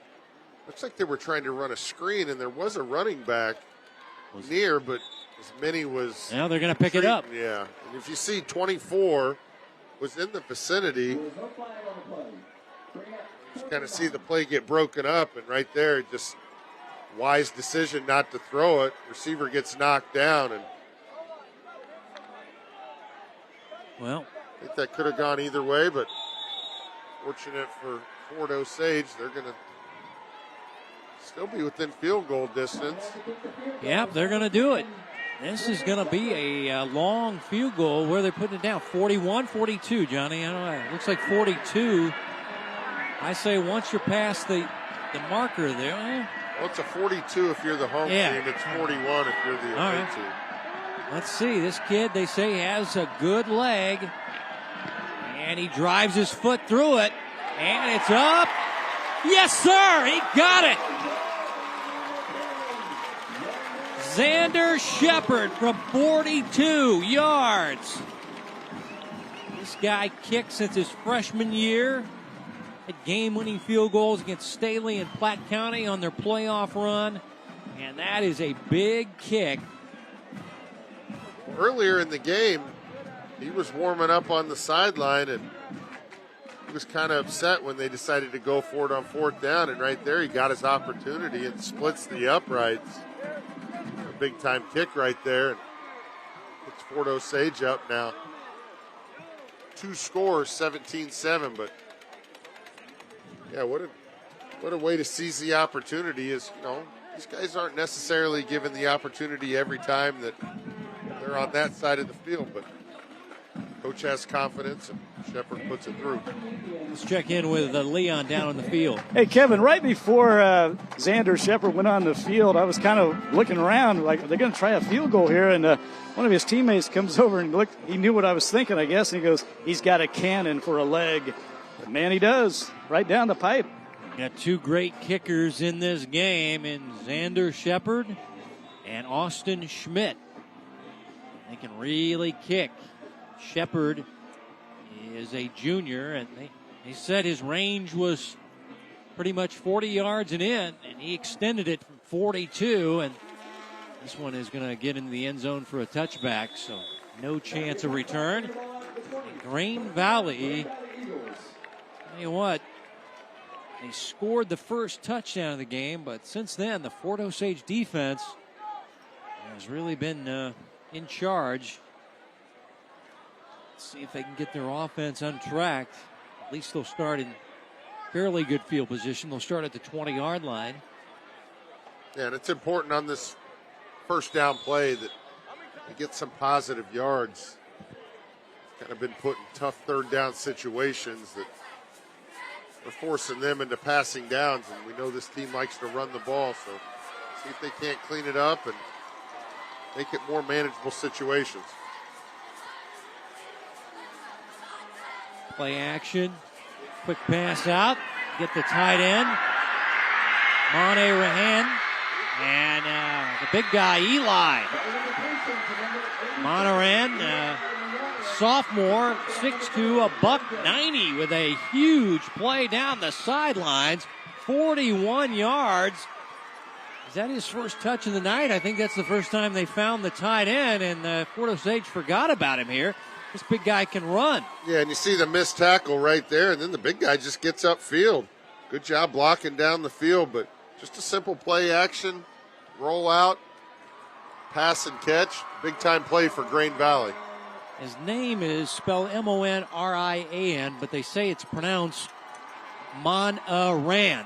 So it's one of those special pronunciations. Here's Greco in space, looking like Cooper Kupp out there. His little head fakes and moves, and all of a sudden, 2 plays. And Grain Valley knocking at the door as a Fort Osage player is down behind the play.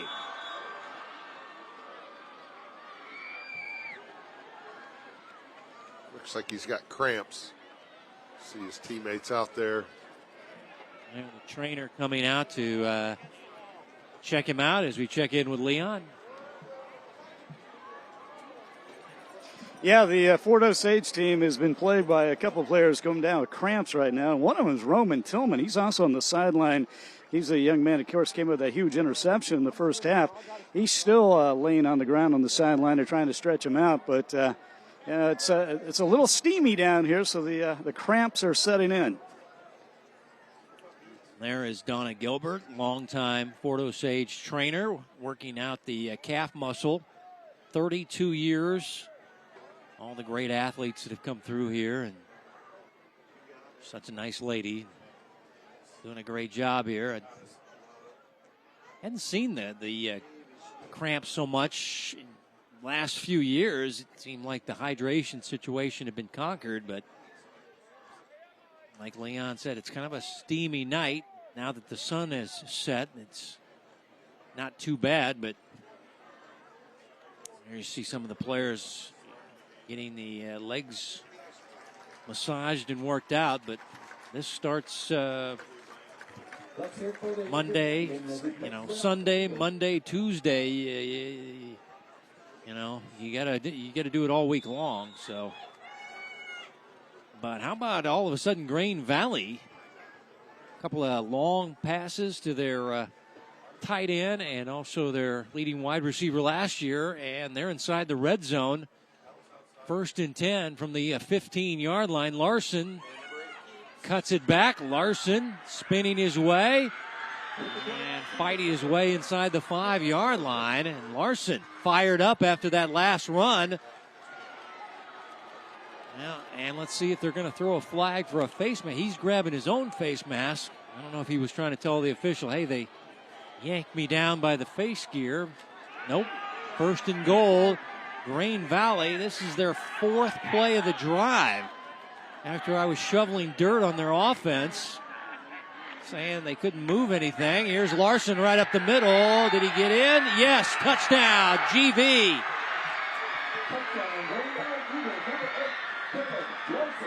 Caleb Larson with 10 rushing touchdowns last year, his first of 2022. And we got a ball game here in Jackson County, 17-13. Yeah, and it looked like after that long run that he had the play before, he called his own number and let the coach know, give me the ball back. And they kind of ran no huddle, got up to the ball and was able to get into the end zone. And what a big time drive there for Grain Valley. Didn't have the best start to the third quarter, and looked like Fort Osage was going to put another touchdown on the board. Grain Valley defense able to hold them to a field goal, and then the offense complements it by scoring a touchdown on the next drive. What a 4-play drive. Big plays aplenty, Johnny. Yeah, and you see the snap right there on the play before the touchdown. Larson able to bring that down, and you see a little maybe shot there at the end, but you see Larson get up. He's animated. He's telling the coach, give me the ball again. They rush up to the line of scrimmage and able to get points on the board in the second half.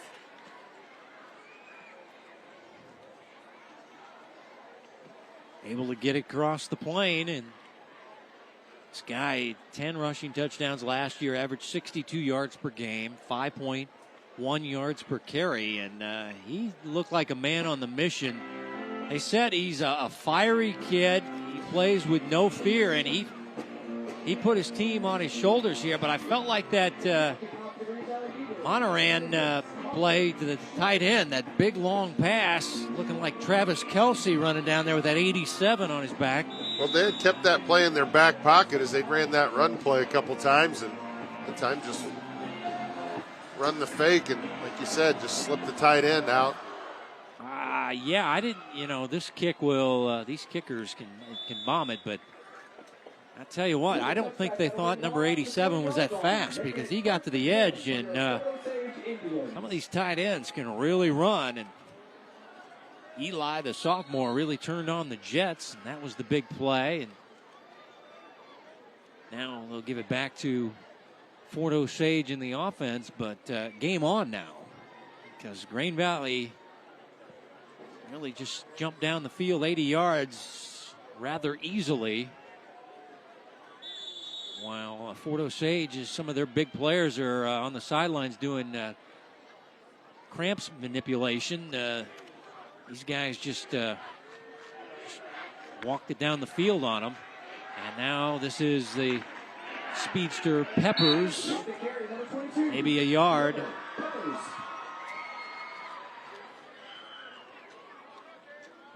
Second down and long. Peppers has a rushing touchdown, but has a huge receiving play that got them down on the doorstep for their first score. And now the cramps come in. This will be a Grain Valley player cramping up. I really thought this was something we see in the early 2000s. But I thought guys had kind of solved this issue, but I guess it's still going to come up. Yeah, and the tough part is trying to come back into the game after you've gotten them. Let's check in with Leon. Hey, Kevin, we've talked about all the cramps here lately with Fort Osage. They've also lost running back Lake Sullivan. He went out in the first half with I guess a recurring back injury. He is back on the sidelines, no shoulder pads on. He's done for the night, number 37. Yeah, he had several key catches in the first half. There he is, number 37, the fullback, and wish him the best. And healing up with that back situation. Thanks, Leon. And, looks like he's a key guy this year as far as a back that catches passes from many.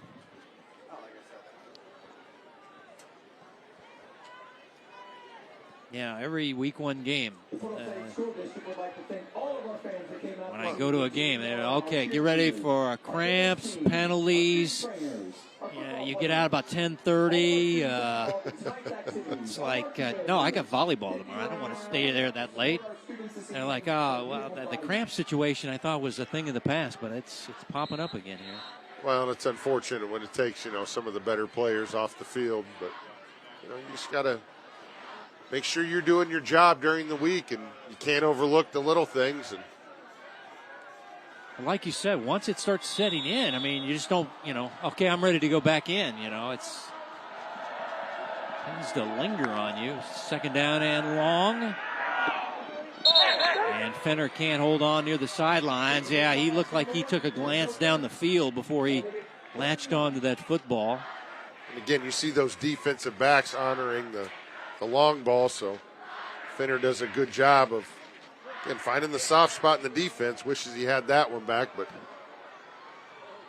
best thing the quarterback can do is go right back to that receiver. Once again, this guy getting looked at by Nebraska, Kansas State, Wyoming, Arkansas State, Missouri Valley teams.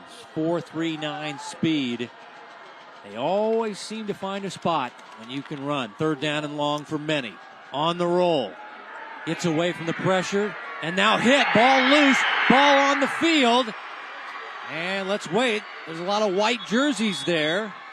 Officials trying to rip the players out. Let's see who has it. No signal yet.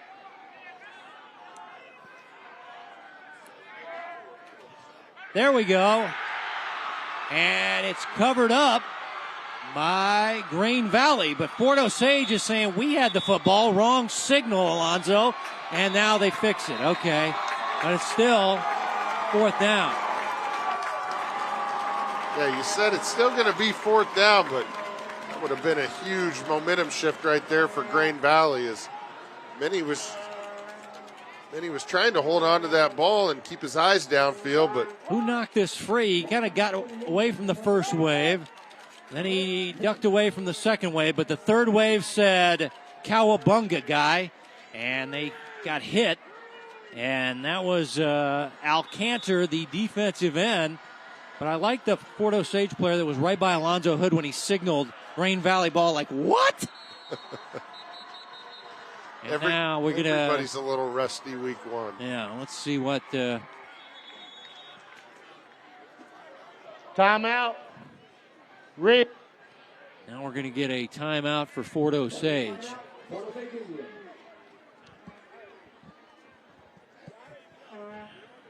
they not have? Did they have the proper number of personnel for their fourth down and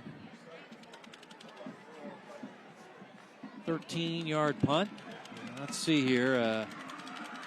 The ball was down on the field there. It looked like 24 had covered it up. Jeffrey Alexander, but he was standing right next to the official, Alonzo Hood.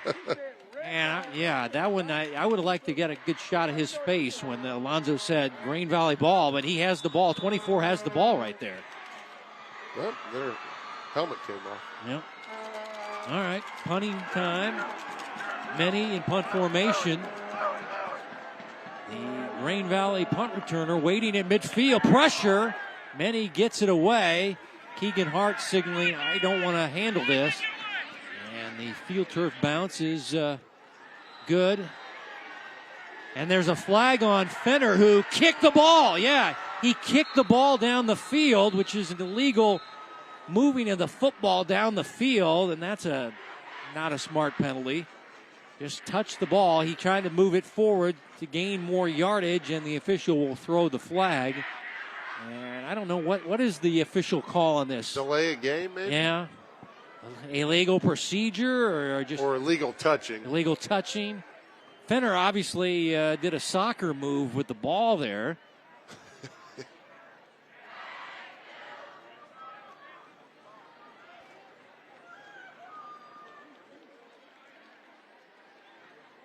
Unsportsmanlike. Ooh. Defense. 15.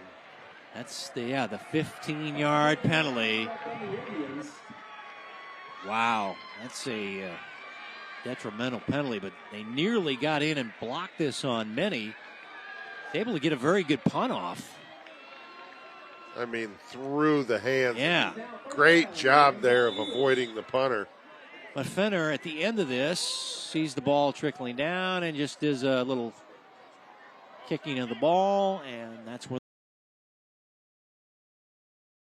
across midfield goes from the 37 down to the 47 on the plus side, and now a running play. Not much doing as this is Lanier, and this game has turned a real physical as these guys it's a big time rivalry.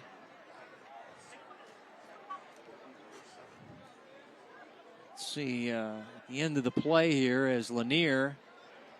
And it looked like the ball may have been blown dead as Meyer, or I should say Diekman.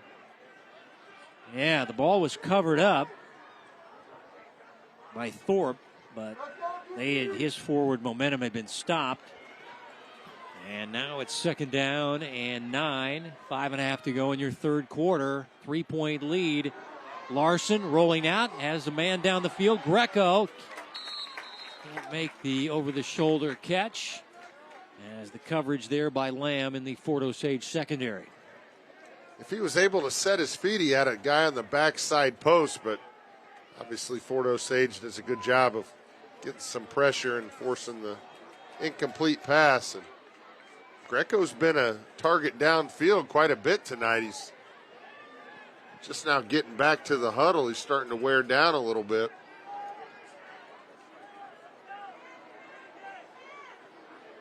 Well, now you got to dial up 3rd down and long. 3rd down and 9. Ball at the 46. But the momentum has shifted back to the visitors from Grain Valley. Rolling, short side of the field. Pass intercepted. Coming back the other way is Fenner with all that speed. Look out, folks. If he gets to the edge, he could go. He breaks a tackle. Breaks another tackle. And he'll finally be pushed out of bounds. So Lorenzo. And now he's injured. That's terrible. As he's cramping up, I should say, in lane 2 of the track. And, did he redeem himself for the 15-yard penalty, Johnny, for kicking the football on the punt return? Yeah, and you see the excitement every time he touches the ball.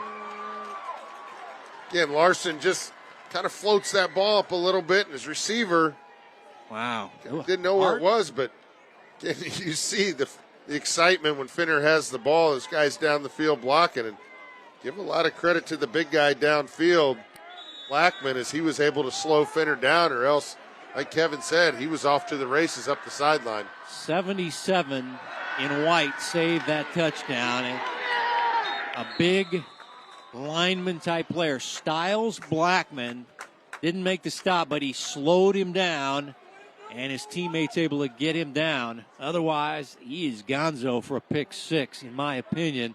Ball down to the 25. And again, we get a momentum shift. Fort Osage, 2nd interception of the night. There's Zoe, and now trouble with the snap. That's the 2nd time. And this will be a costly play back to midfield. They're going to lose like 23 yards. Oh, man. This is the 2nd time we've seen this, Johnny. Yeah, just errant snap, but Minnie didn't even look like he was ready for that snap. So you got to get some things corrected and got to make sure that your center and your quarterback are on the same page. Well, they moved it back to the 46 officially. The ball was covered up near the 48, but that was on the slide. So they need to get to the 22. So 3rd down and a country mile, 22 plus. Here's Pepper's sideline catch. Still on his feet. Whoa. Showing some power as the little speedster as he collides with Keegan Hart. Now it's more of a manageable 4th down, but we've seen the kicker Shepard connect on a long field goal. Now decision time for the Indians. Yeah, you'd be about 48 yards here. They're going to bring him out. Yeah, wow. They got confidence in number 10. He's coming out. Said, he hit from 42. We'll let him bomb another one here. What are we talking here? It's going to be close to 48 yards. Wow. And now, guys, special teams and getting guys on the field has been a problem for Fort Osage.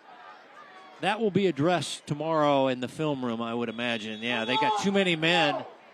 Fans even starting to grumble about seeing that. We've seen it on punts. We've seen it on kicks. We've seen a late guy come sprinting onto the field. Am I supposed to be out here? No.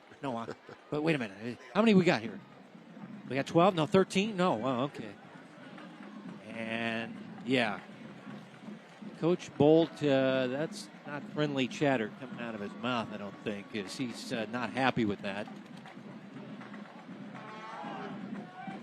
Well, we're going to see another long field goal attempt. Johnny's loving that. These kickers, both these guys are big-time kickers. Yeah. And now they've decided not to kick. Shepard's not, Yeah, they see him over there on the sideline. yeah, he's not lobbying at all with the special teams coach. Oh, wow, there's the key going to the sideline. And he said, oh, 100%. Oh, wow. Let's check in with Leon there. Hey, I just talked to Alexander Shepard coming out the field. I go, could you make that? He goes, 100%. He wanted to try it. So now they'll go for it. And now we're going to see another player. I don't know if they've got enough bodies on the field, and now another player is running on the field late. They didn't have a tailback out there. And now Alexander is out there, 4th down and 9. They will go for it.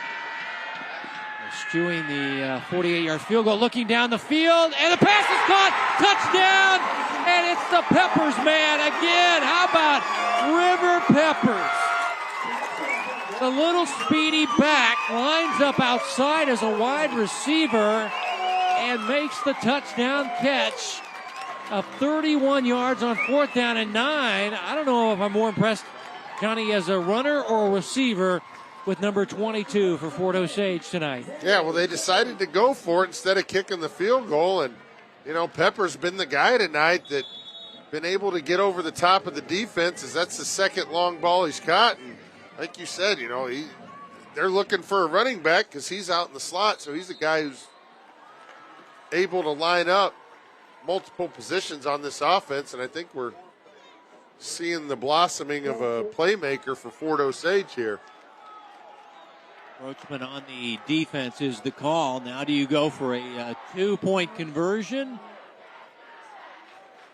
Seen a lot of teams do that, but instead they'll go for the... Yeah, they're going to go for Yeah, they two. are going to go. Yeah. Yeah, so you move it half the distance. And I see the big guy out there at 350. Let's see. Yep, they're going to go for a 2-point conversion. Try to go up. The jumbo package is in. Brandstetter, number 90, the up back. They'll give it off to, instead, Peppers, and it's Styles Blackman, who had that saving stop on that interception by Fenner there, and makes a nice stop there. So they tried to trick him, Johnny. And he basically comes off the field for kickoff and kickoff return, and that's about it. That's a guy who's playing both sides of the ball, making big-time plays. And see right there, not able to keep him out of the end zone for the touchdown, but 2-point conversion stop. And you go back to the INT by Fenner, just Larson underthrowing it just a little bit.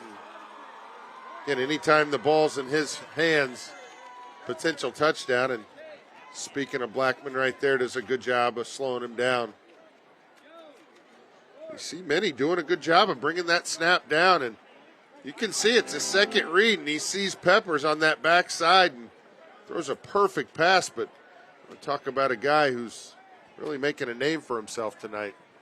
They had the sophomore linebacker Inman with coverage there, and that's just a tough matchup for a linebacker. This Peppers kid is a speedster, and the 2-point conversion is denied. They fake the big guy, and the 77 Styles Blackman making a stop there. So kick away, Shepard. Touchback. As we take a look at the Hy-Vee scoring drive, 4th place, 32 yards after the interception by Fenner. 31 yards to River with a Y. Peppers,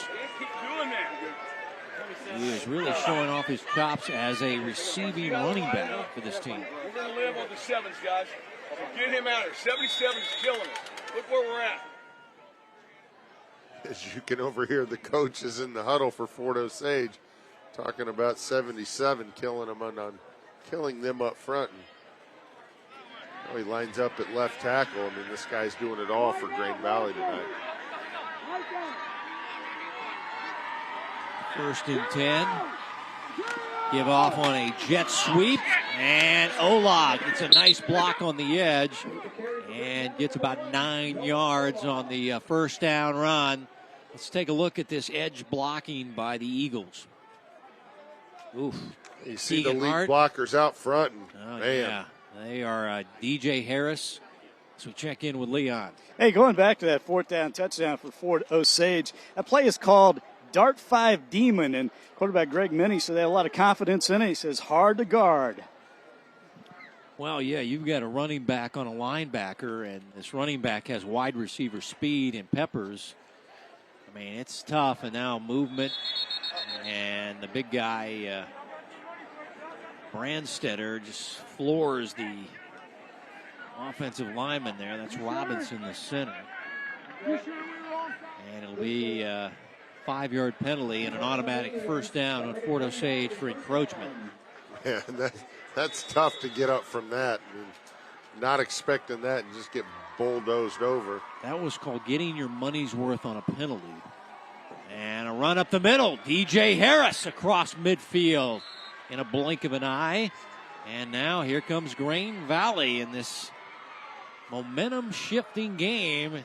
Just when you think you got everything figured out, somebody gets a cramp on the field. When you look, that was Blake Robinson, the guy who got bulldozed over, and then he has a heck of a block to spring that run. So give him a lot of credit for getting back up there and doing his job.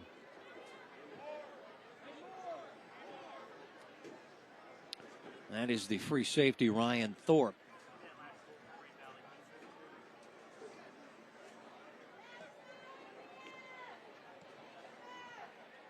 You go back to that last run and just see 71 doing a good job. Arndorfer with the block, yeah.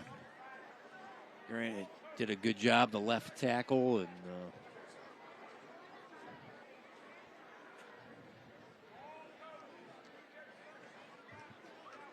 let's hear it for the injured Indian coming off the field.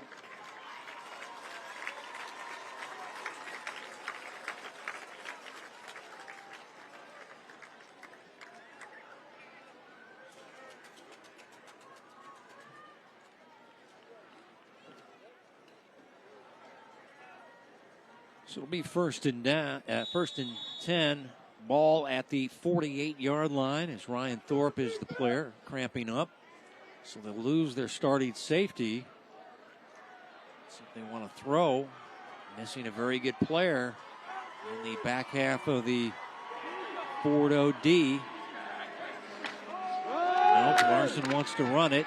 And whoa, that's a body slam maneuver there by Briston Meyer. Also Thompson was there, but I thought it was 92 with the wrestling style tackle on the defensive line. Briston Meyer, number 92. He had a big hit earlier, kind of cleaned up a play, and looks like he's kind of the energy guy on that defense.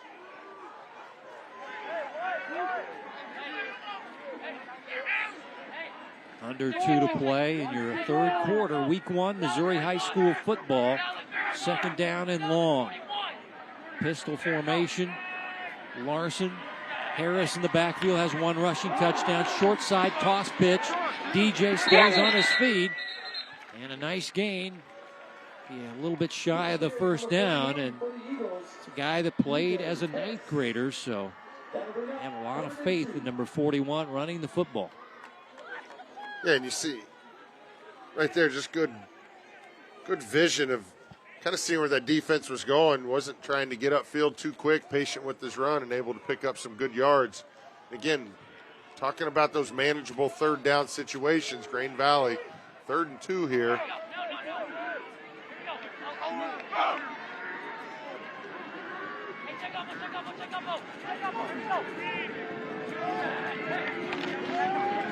Short side of the field run. Larson, ball knocked free. Ball on the field. As he was hit, dislodged the football. And let's wait for the call. Fort Osage football. Another turnover by Larson. His third of the night. Well, it looked like he was just trying to get a spin move to try and pick up that first down. And let's see who knocked this free. It was Thompson. Skylar Thompson. Second forced fumble. And it looked like 21 covered it up. And that is DeBow, I believe. No, he's coming up there, the 21. Thompson, that's his second knock free tonight, isn't it? No, it's the second one. He had the rip earlier, but just feel bad for Larson there. He's just trying to pick up that first down, and unfortunate, ball slips out of his hands and into the hands of Fort Osage defense. Skylar Thompson is smiling down in Miami. His little brother. And a running play for Peppers. Nice gain on first down as they will get 6.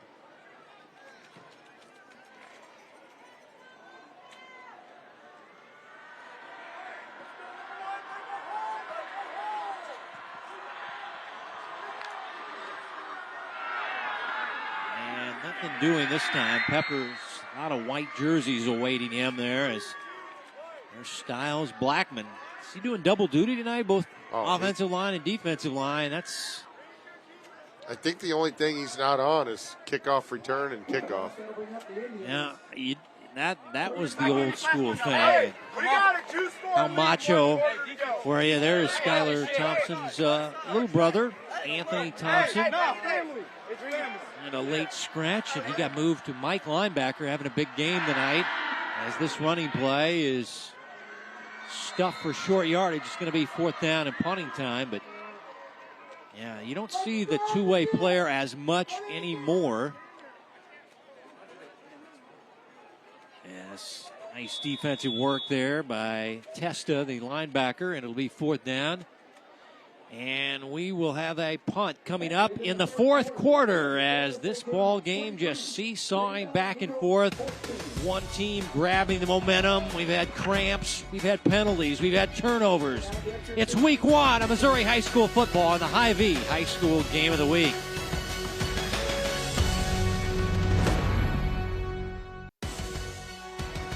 The Game of the Week is brought to you by Hy-Vee, proud to support Kansas City High School athletics. Hy-Vee scoring by quarters. Scoreless first quarter, and then things heated up in the second quarter. A couple of turnovers. Fort Osage had a halftime lead. More turnovers in the third quarter. Johnny, 23-14 ball game. This ball game far from over. Yeah, I mean, obviously we've seen turnovers. We've seen penalties. So get buckled in for a good 4th quarter here. Punting formation for Fort Osage on 4th and 4 for Greg Minnie. Hart, solo safety in white for GV. Calling for a fair catch. Can't handle it. The ball will trickle inside the 5. And Hart knocked the player away from getting his hands on it. Fans grumbling, but that seemed like a legal play. I mean, he's just trying to keep the guy from down and inside the 5. He gets in for a touchback. Watch Hart. He's the protector, turns into the protector, and Fenner is using his speed, and he just knocks him away, and he can't touch the ball down inside the 5-yard line. Here's Leon. Brock Bolt, the head coach of Fort Osage, is trying to get a penalty here because the return man called fair catch and then went back and blocked. So he signaled, and then, Bolt is saying you can't do that, but doesn't look like there's going to be a – well, they are talking about it right now. He did clearly signal for a fair catch. Yeah, he waved. So it may be a penalty coming up here on Rain Valley. Yeah, and you can see the referee right there. He was looking at the ball, so he didn't even notice it. And obviously, it comes down to, did anybody see it? I think that's the conclusion right there. Still haven't had a flag, so Fenner is shaken up after that play, or he's cramping up. He was the guy trying to hustle down there to down the ball inside the 5. So Bolt's argument falls on deaf ears. 1st and 10 from the 20-yard line. And a running play up the middle. Not much doing. As Fort Osage shutting it down. And Coach Bolt serves as the defensive coordinator for this team. I think if you're Grain Valley, you're still sticking with your game plan. Still got plenty of time on the clock. Yeah, still plenty of time. Not out of this yet. I'd like to maybe get that tight end involved again. That was a nice play. Maybe more Larson running the football. Second down and 10. Larson throwing to the sidelines through the hands, incomplete to Greco. Now you're pushed to a third down and long. As you see Fort Osage getting a little bit more pressure on the quarterback and forcing Larson to throw the ball off balance, as you see right here. Just couldn't get enough on it as Greco was coming back. Almost able to bring that ball in, but again, we're seeing a long third down situation for Grain Valley deep in their own territory. That's a young sophomore linebacker, Grayson Moore, getting the pressure, and you saw the quarterback signaling to Greco, come back, help me out here. Now third down and long. Play action, swing it out, Hart blown up, and going down. DeBow having a big night tonight. You got a feel for this guy. He played as a sophomore, had a situation where he couldn't play last year, and making up for lost time is senior C.J. DeBow.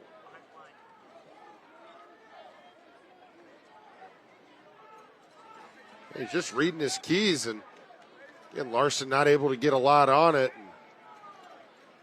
I'm hard, but I'm going to wrap two hands on it because remember what happened in the first half. There's Thompson kind of navigating in the neighborhood, and he'll rip it out of your palms. Punting unit out.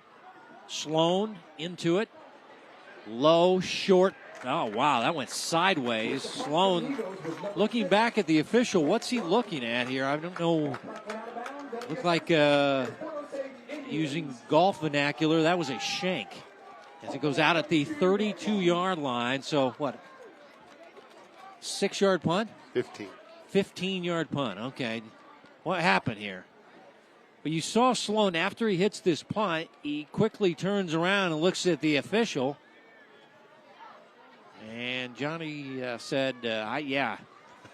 When I saw you signaling to me, I thought those 6 yards would be, it was short. It was a short punt. Well, they took your advice, and they're definitely not punting to Finner, but. Well, come on, you got to. All right.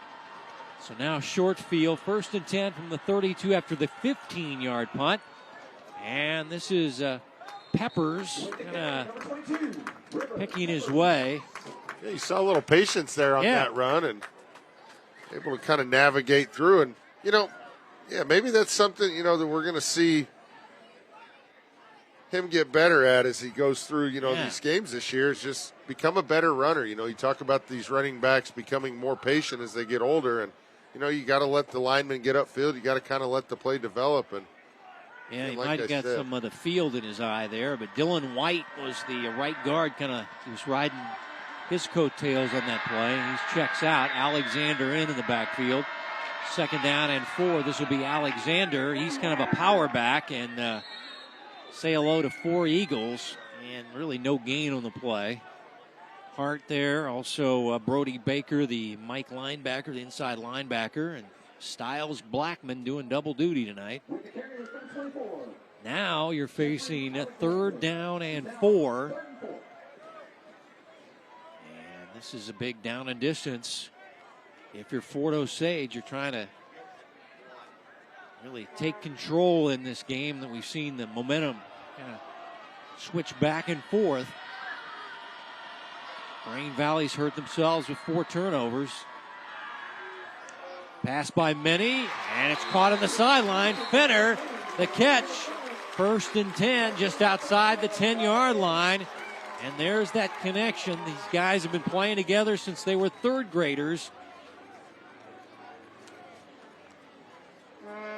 And look at this one. This is...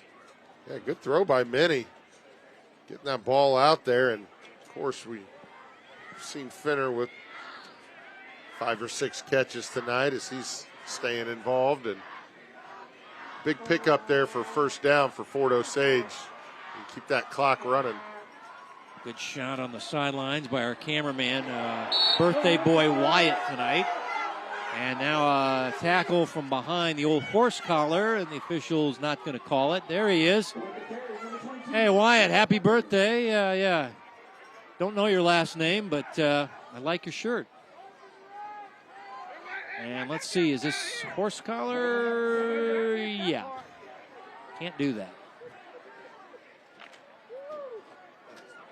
Well, they didn't see it, so it'll be a gain of a couple. It'll be 2nd down and 8 inside the 10-yard line. Quarterback Many keeping it, breaking a tackle, and picking up a very short gain. And now another player is cramping up or injured.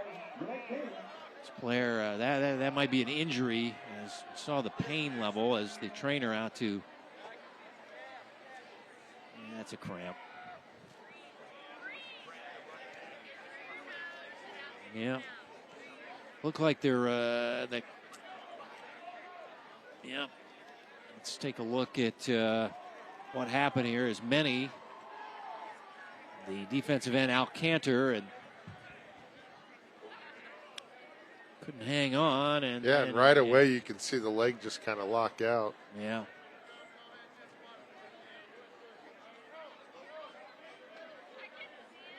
Wyatt Craven is our camera guy. I didn't want to leave his last name out. Happy birthday. Have a great weekend. Great shots from the sideline. Our crew doing a great job as we're in an injury timeout here. As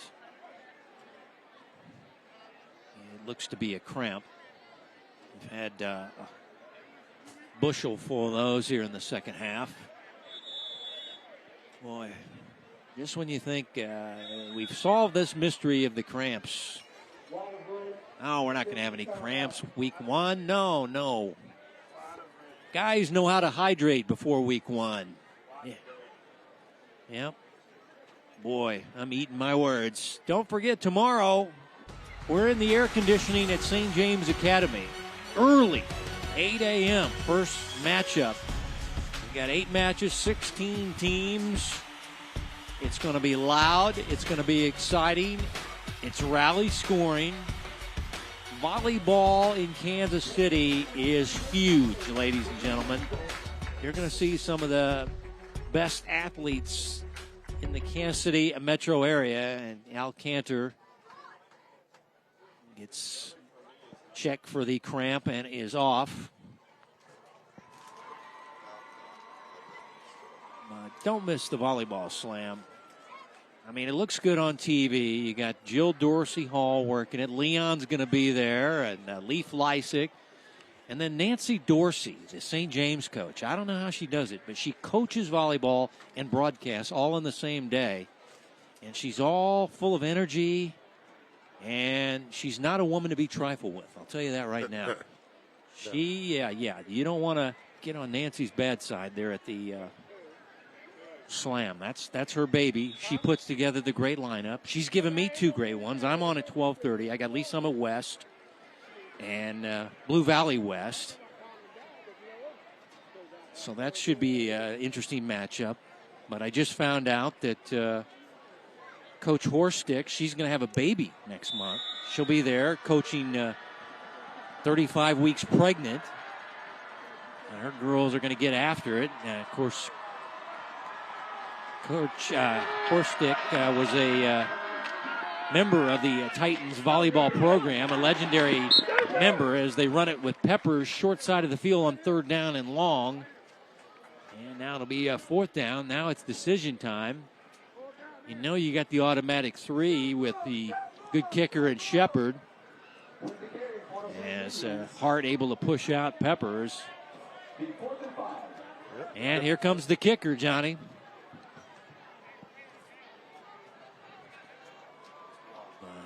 That should be a lot of fun. Out the kick for the Indians, number 10. All right. A little bit of an angle here as we'll get a timeout. Is this a injury timeout or a official? Okay. White. This will be taken by Green Valley as the old ice the kicker on a night when it's in the 80s here in Independence, Jackson County.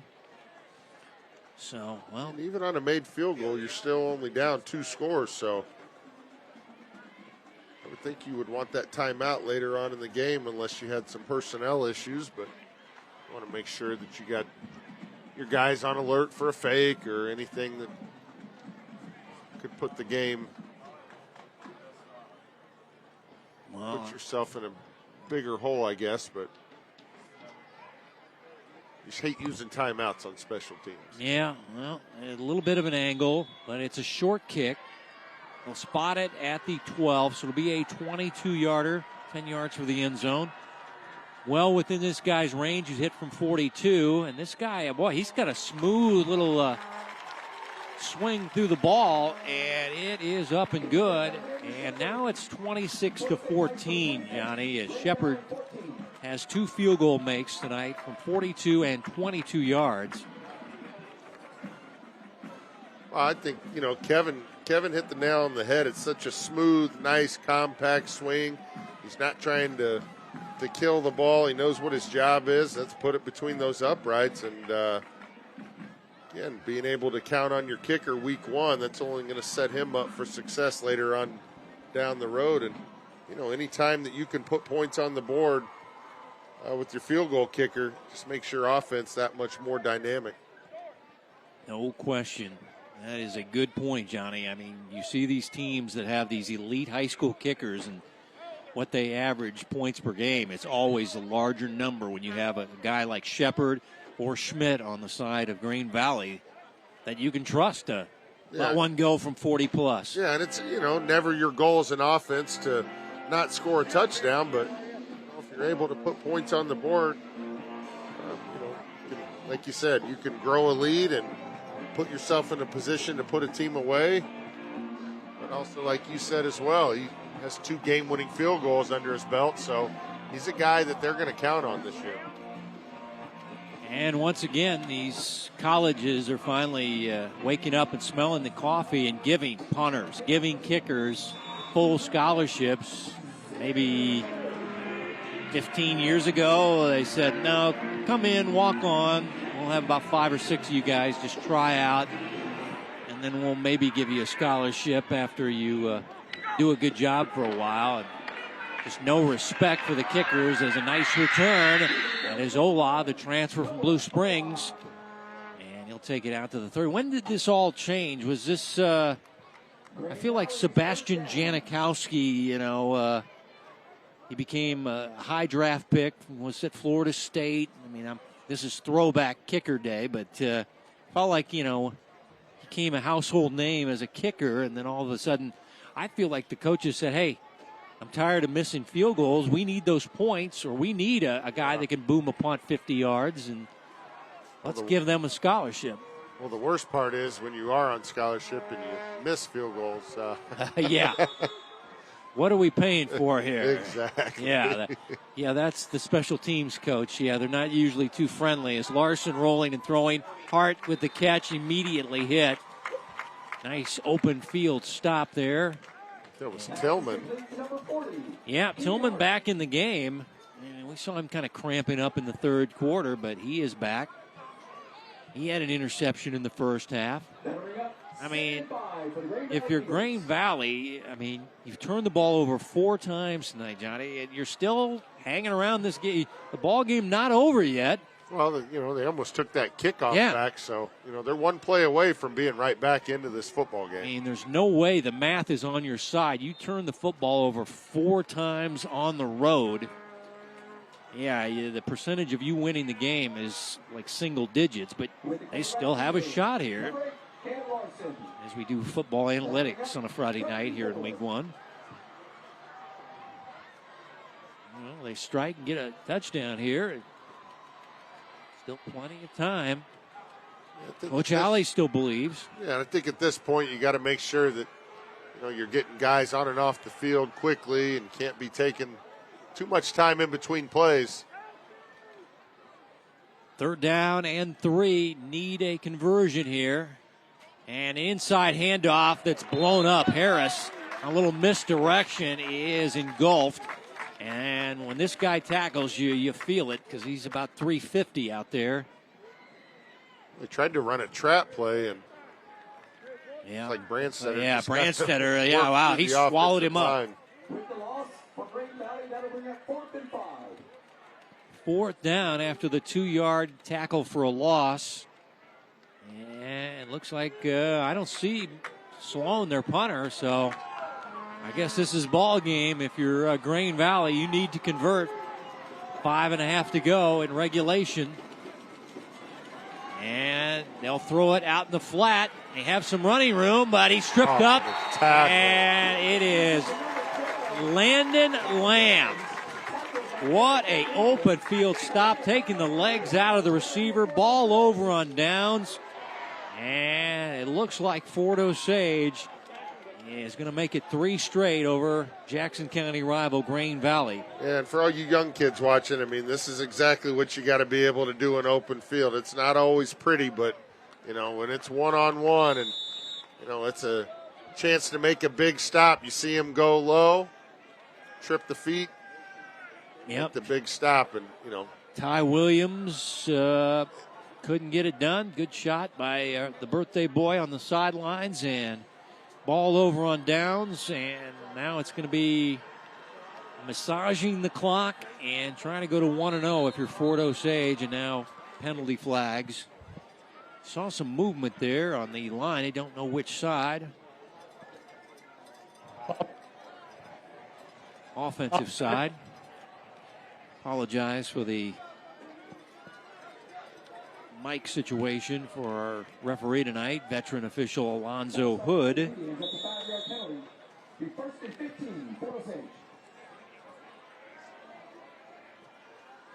So 1st and 15, and Green Valley still has 2 timeouts. Here's Peppers breaking free. Peppers gets pounded out by Hart near the 10-yard line. And Peppers with a nice run, but there is a flag behind the play.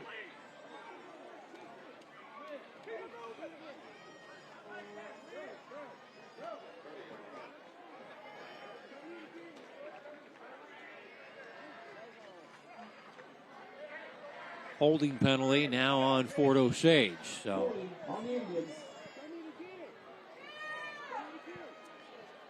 back-to-back penalties on the Indians. Let's see if we can see it. Looks like the right guard, top of the screen. Let's see, 70, yeah. I don't know. Kind of just spun away from him. I didn't see him grabbing at the jersey there, so I don't know. That might not have been it. That was our initial guess, but another penalty. And back to 1st down. Here's Fenner on the end around, and Fenner is going to lose yardage as he's tackled on the play. Nice play there by Jackson Stewart, senior cornerback, tackling the speedy Zoe Fenner. Again, another good open field tackle.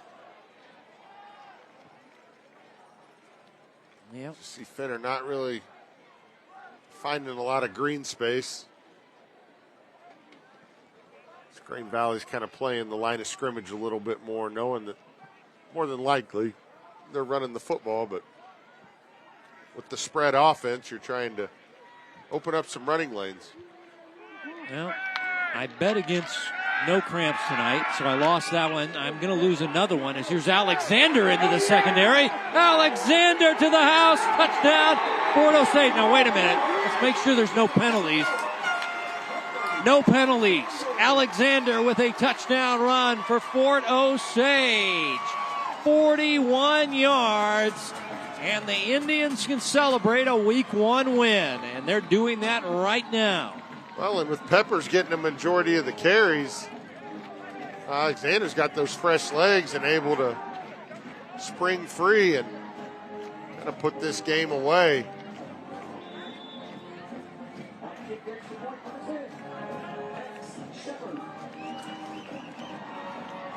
Shepard in for the PAT.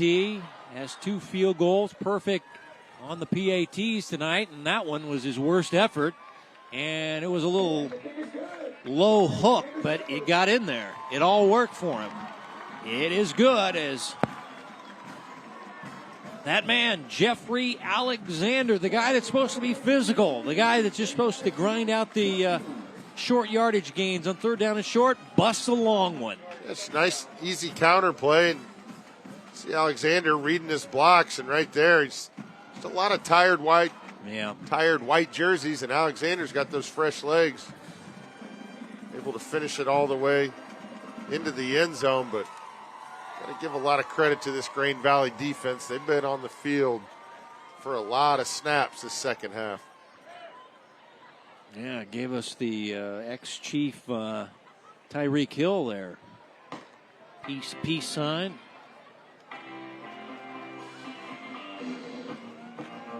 Yeah, that looked like some tired bodies out there. And bodies that, you know, if I really exert myself, cramp. Fans are starting to hit the exits here, and if you parked where they're doing construction, yeah, that's probably a good idea because there's one way in and one way out. And the fans are saying, we got this one in the bag, 33-14. The fans are heading out. Highway 7, Highway 24. And there's the kick away. This will be Hart muffing it. Inside the 5 on the return. Hart, now guys get out of their lane. Sometimes you can break one here as he's run out of bounds. Special teams work there by the kicker. How about Xander Shepard? He's doing everything tonight. He went down there and made the stop. Well, it's kind of... Yeah, well, here is all they're building a new gym here. If you haven't been to Fort Osage, there's a lot of machines like that and a lot of dirt. New gym next fall. They need one. Their old gym, it's old. Yeah, they definitely need one. They're going to have a brand new state-of-the-art gym right there. That used to be a parking lot. So all this parking gets sent somewhere else. And, but kind of like North Kansas City, they blew up a parking lot and put a brand new gym. That's what Fort Osage is doing, and much needed. And practices, boys and girls, one set. And his pass over the middle is complete to Ola. First down. They ran that play earlier, and that backside post was open before, and obviously going back to that play, a little bit better coverage downfield, but still a big-time throw for Larson. And cross midfield, ball at the 46 on the long hookup from Larson to Ola, spelled O-L-A-H. Noah Ola. Pass short and complete. Completion to number 14, Anthony Greco. That was a Greco, who's kind of their slot guy, leading receiver last year. Next action for Grain Valley is next Friday. They will host Grandview. That'll be on September 2nd. And guess what? It's homecoming here at Fort Osage, hosting Kearney. You know, senior night, week 1. Kind of like that. Get it all out of the way early as this pass sailing incomplete to the sidelines. Time they were targeting Breck Sloan. So it's homecoming night. Next week, homecoming Fort Osage style. It's Kearney Bulldogs coming in. That should be a pretty good game. And sit with the guardian. The student section is designed for high school students, please. We'll see you back here again next week at 7 p.m. for homecoming. Guys still watching, I think, some shots of that long touchdown run by Alexander underneath the tent in the video sequence. Pass over the middle, too tall for Greco. Incomplete. Now fourth down. Is 4th and 6. big day volleyball-wise. Telling you, folks, 8 a.m., St. James Academy. It's one of the best sporting events you're going to see.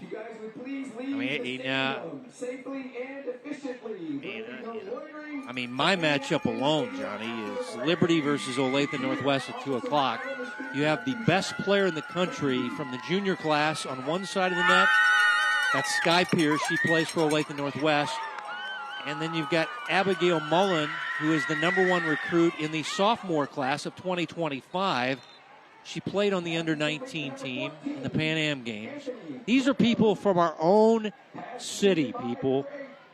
They're the #1 recruits in the whole country. And they play on the same club team. Yeah, and they're won good a friends. national championship before. I mean, so. I'm not trying to, to sell my game. No, you're not overhyping it, but this is going to be a big time volleyball. As Larson hit and throws it away, and the ball is, I don't think the ball is live. The guys are running down the field like it is live. I think the referee was trying to find his whistle. Alonzo Hood is signaling like maybe it's a grounding situation. I don't know what the heck's going on here. Larson was backpedaling and then just threw the ball down. Everybody in the Fort Osage defensive guys, their penalty flag has been thrown. So it'll be a grounding penalty on the Grain Valley quarterback.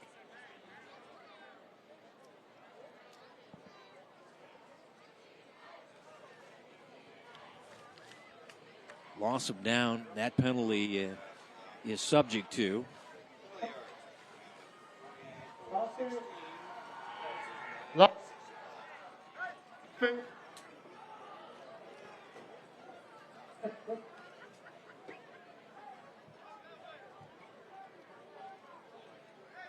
There you look at the penalty yardage tonight.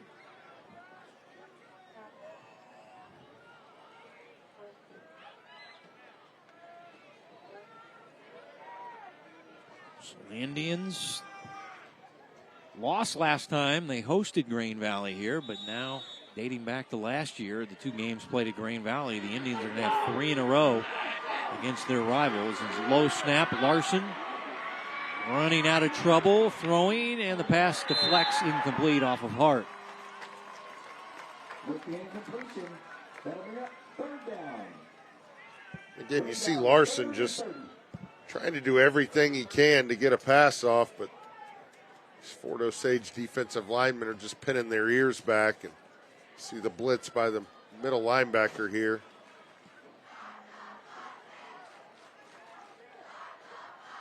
Got a lot of red jerseys chasing the quarterback.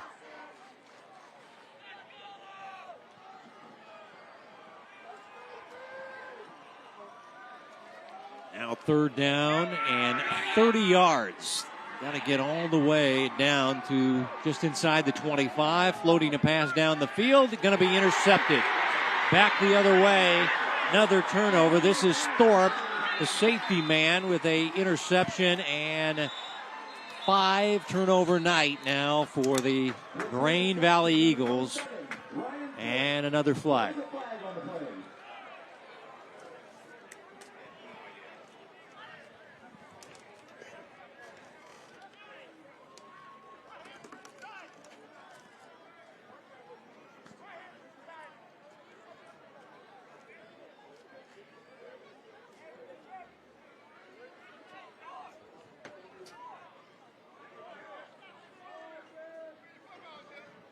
After the interception. Oh, my gosh.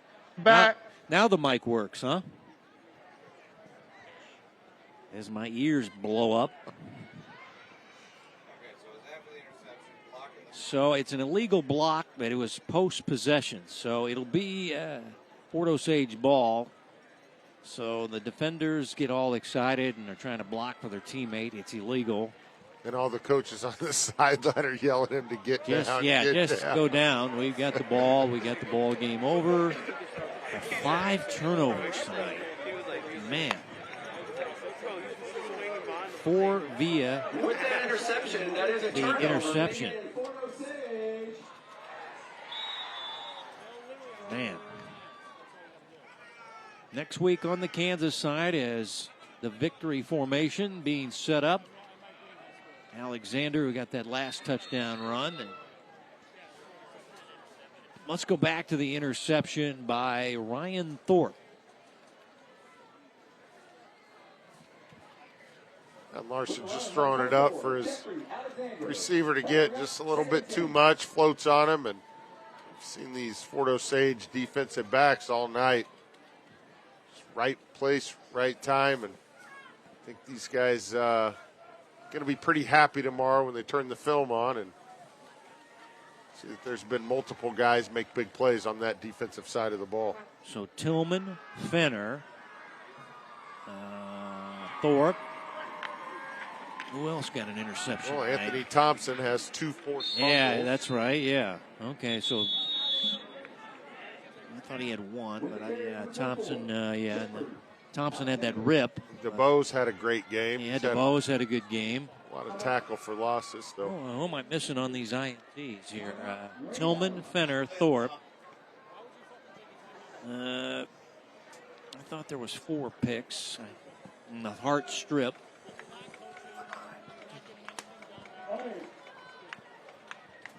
And we get a timeout on the field.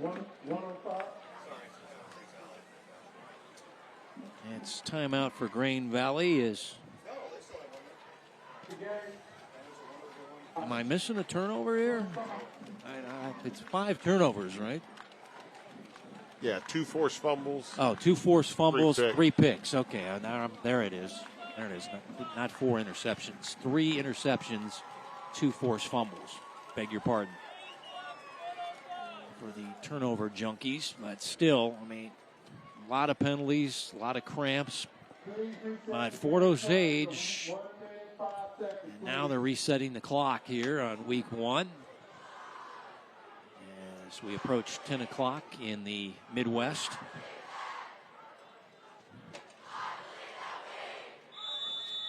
I was so confident this game would just move swimmingly tonight. I was wrong on that one. I was wrong. I thought we'd see Lorenzo Fenner in a Wildcat at some point, too. That was my other prediction on the night. Incomplete, and it's now 4th down. And the punting unit coming out as a pass was not running the clock and running the ball. Huh? I don't know.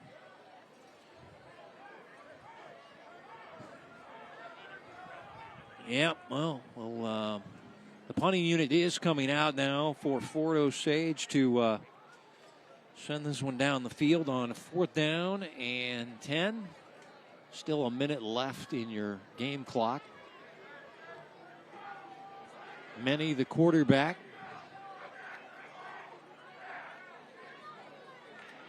And he kind of quick punts this one as there was pressure up the middle. They'll just let this one hit. Clock working under a minute to go. With the punt by Greg Minnie, that'll bring up a Grain Valley 1st down.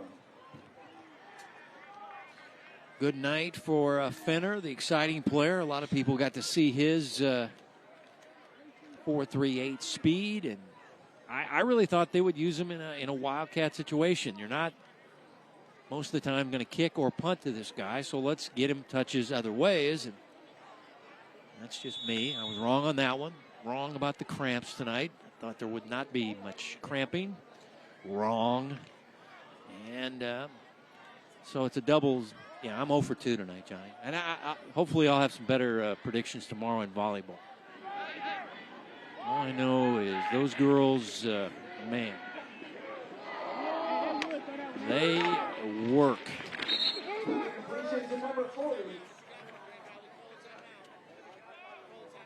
Went to 4 different practices, and I mean, it's so loud. The girls play with so much energy in these practices. Jennifer Morgan has to wear a voice amplifier just so the girls can hear her. She's got like a speaker mic on her, she's got a microphone that she speaks in to let her girls know what's going on because the girls are so energetic. They're so loud. Wait till you get to St. James tomorrow. Little gym, loud, everybody excited. Slam tomorrow. Don't miss it all day long. I have the best matchup at 2 o'clock. And it's 33-14 is your final. And as the clock strikes 10 o'clock here in Independence. And Fort Osage is a Week 1 winner, and they've now won 3 straight over their rivals from about 10 miles away in Jackson County, the Grain Valley Eagles. As your final score tonight, a lot of turnovers hurting Grain Valley, 5. Final score tonight, Fort Osage 33, Grain Valley 14. Hy-Vee postgame coming up next here on Spectrum Sports.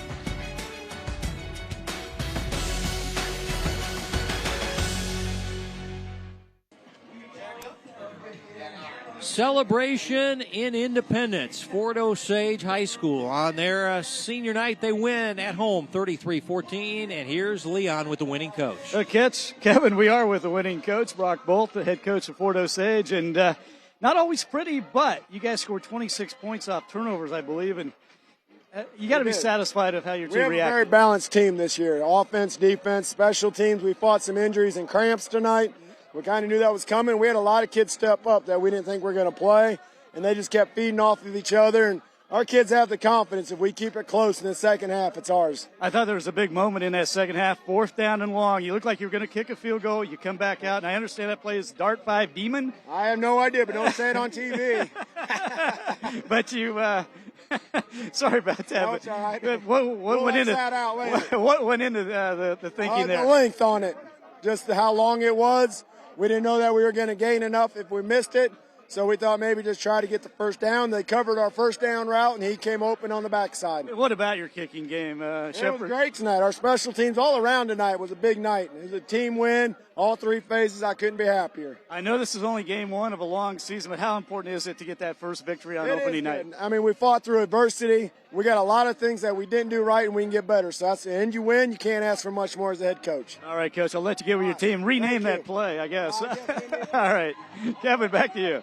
Thanks, Coach. Thanks, Leon. Good win tonight for Fort Osage. Turnovers for Green Valley. Penalties, some work to do as they move into Week 2. But Fort Osage able to take advantage of those turnovers and get a W on their senior night, Johnny. Yeah, and some of the biggest improvements are going to come from Week 1 to Week 2. So I expect Grain Valley to get to the facility tomorrow, get things cleaned up. And for Fort Osage, as you heard Coach say, he's looking for a big season this year with a pretty balanced team. Special thanks to our school ADs, Ryan Schartz and Brandon Hart. Thanks to the coaches, Brock Bolt and Dave Alley, our producer, Joe Novacek, for Johnny Beck, Leon Liebel, and our entire Spectrum Sports broadcasting crew. This is Kevin White saying so long from Fort Osage High School. Our final once again, 33-14. Don't forget volleyball all day tomorrow, starting at 8 a.m. on Spectrum Sports. We're in Kansas next week, EKL football, as we say goodnight from Independence, Missouri.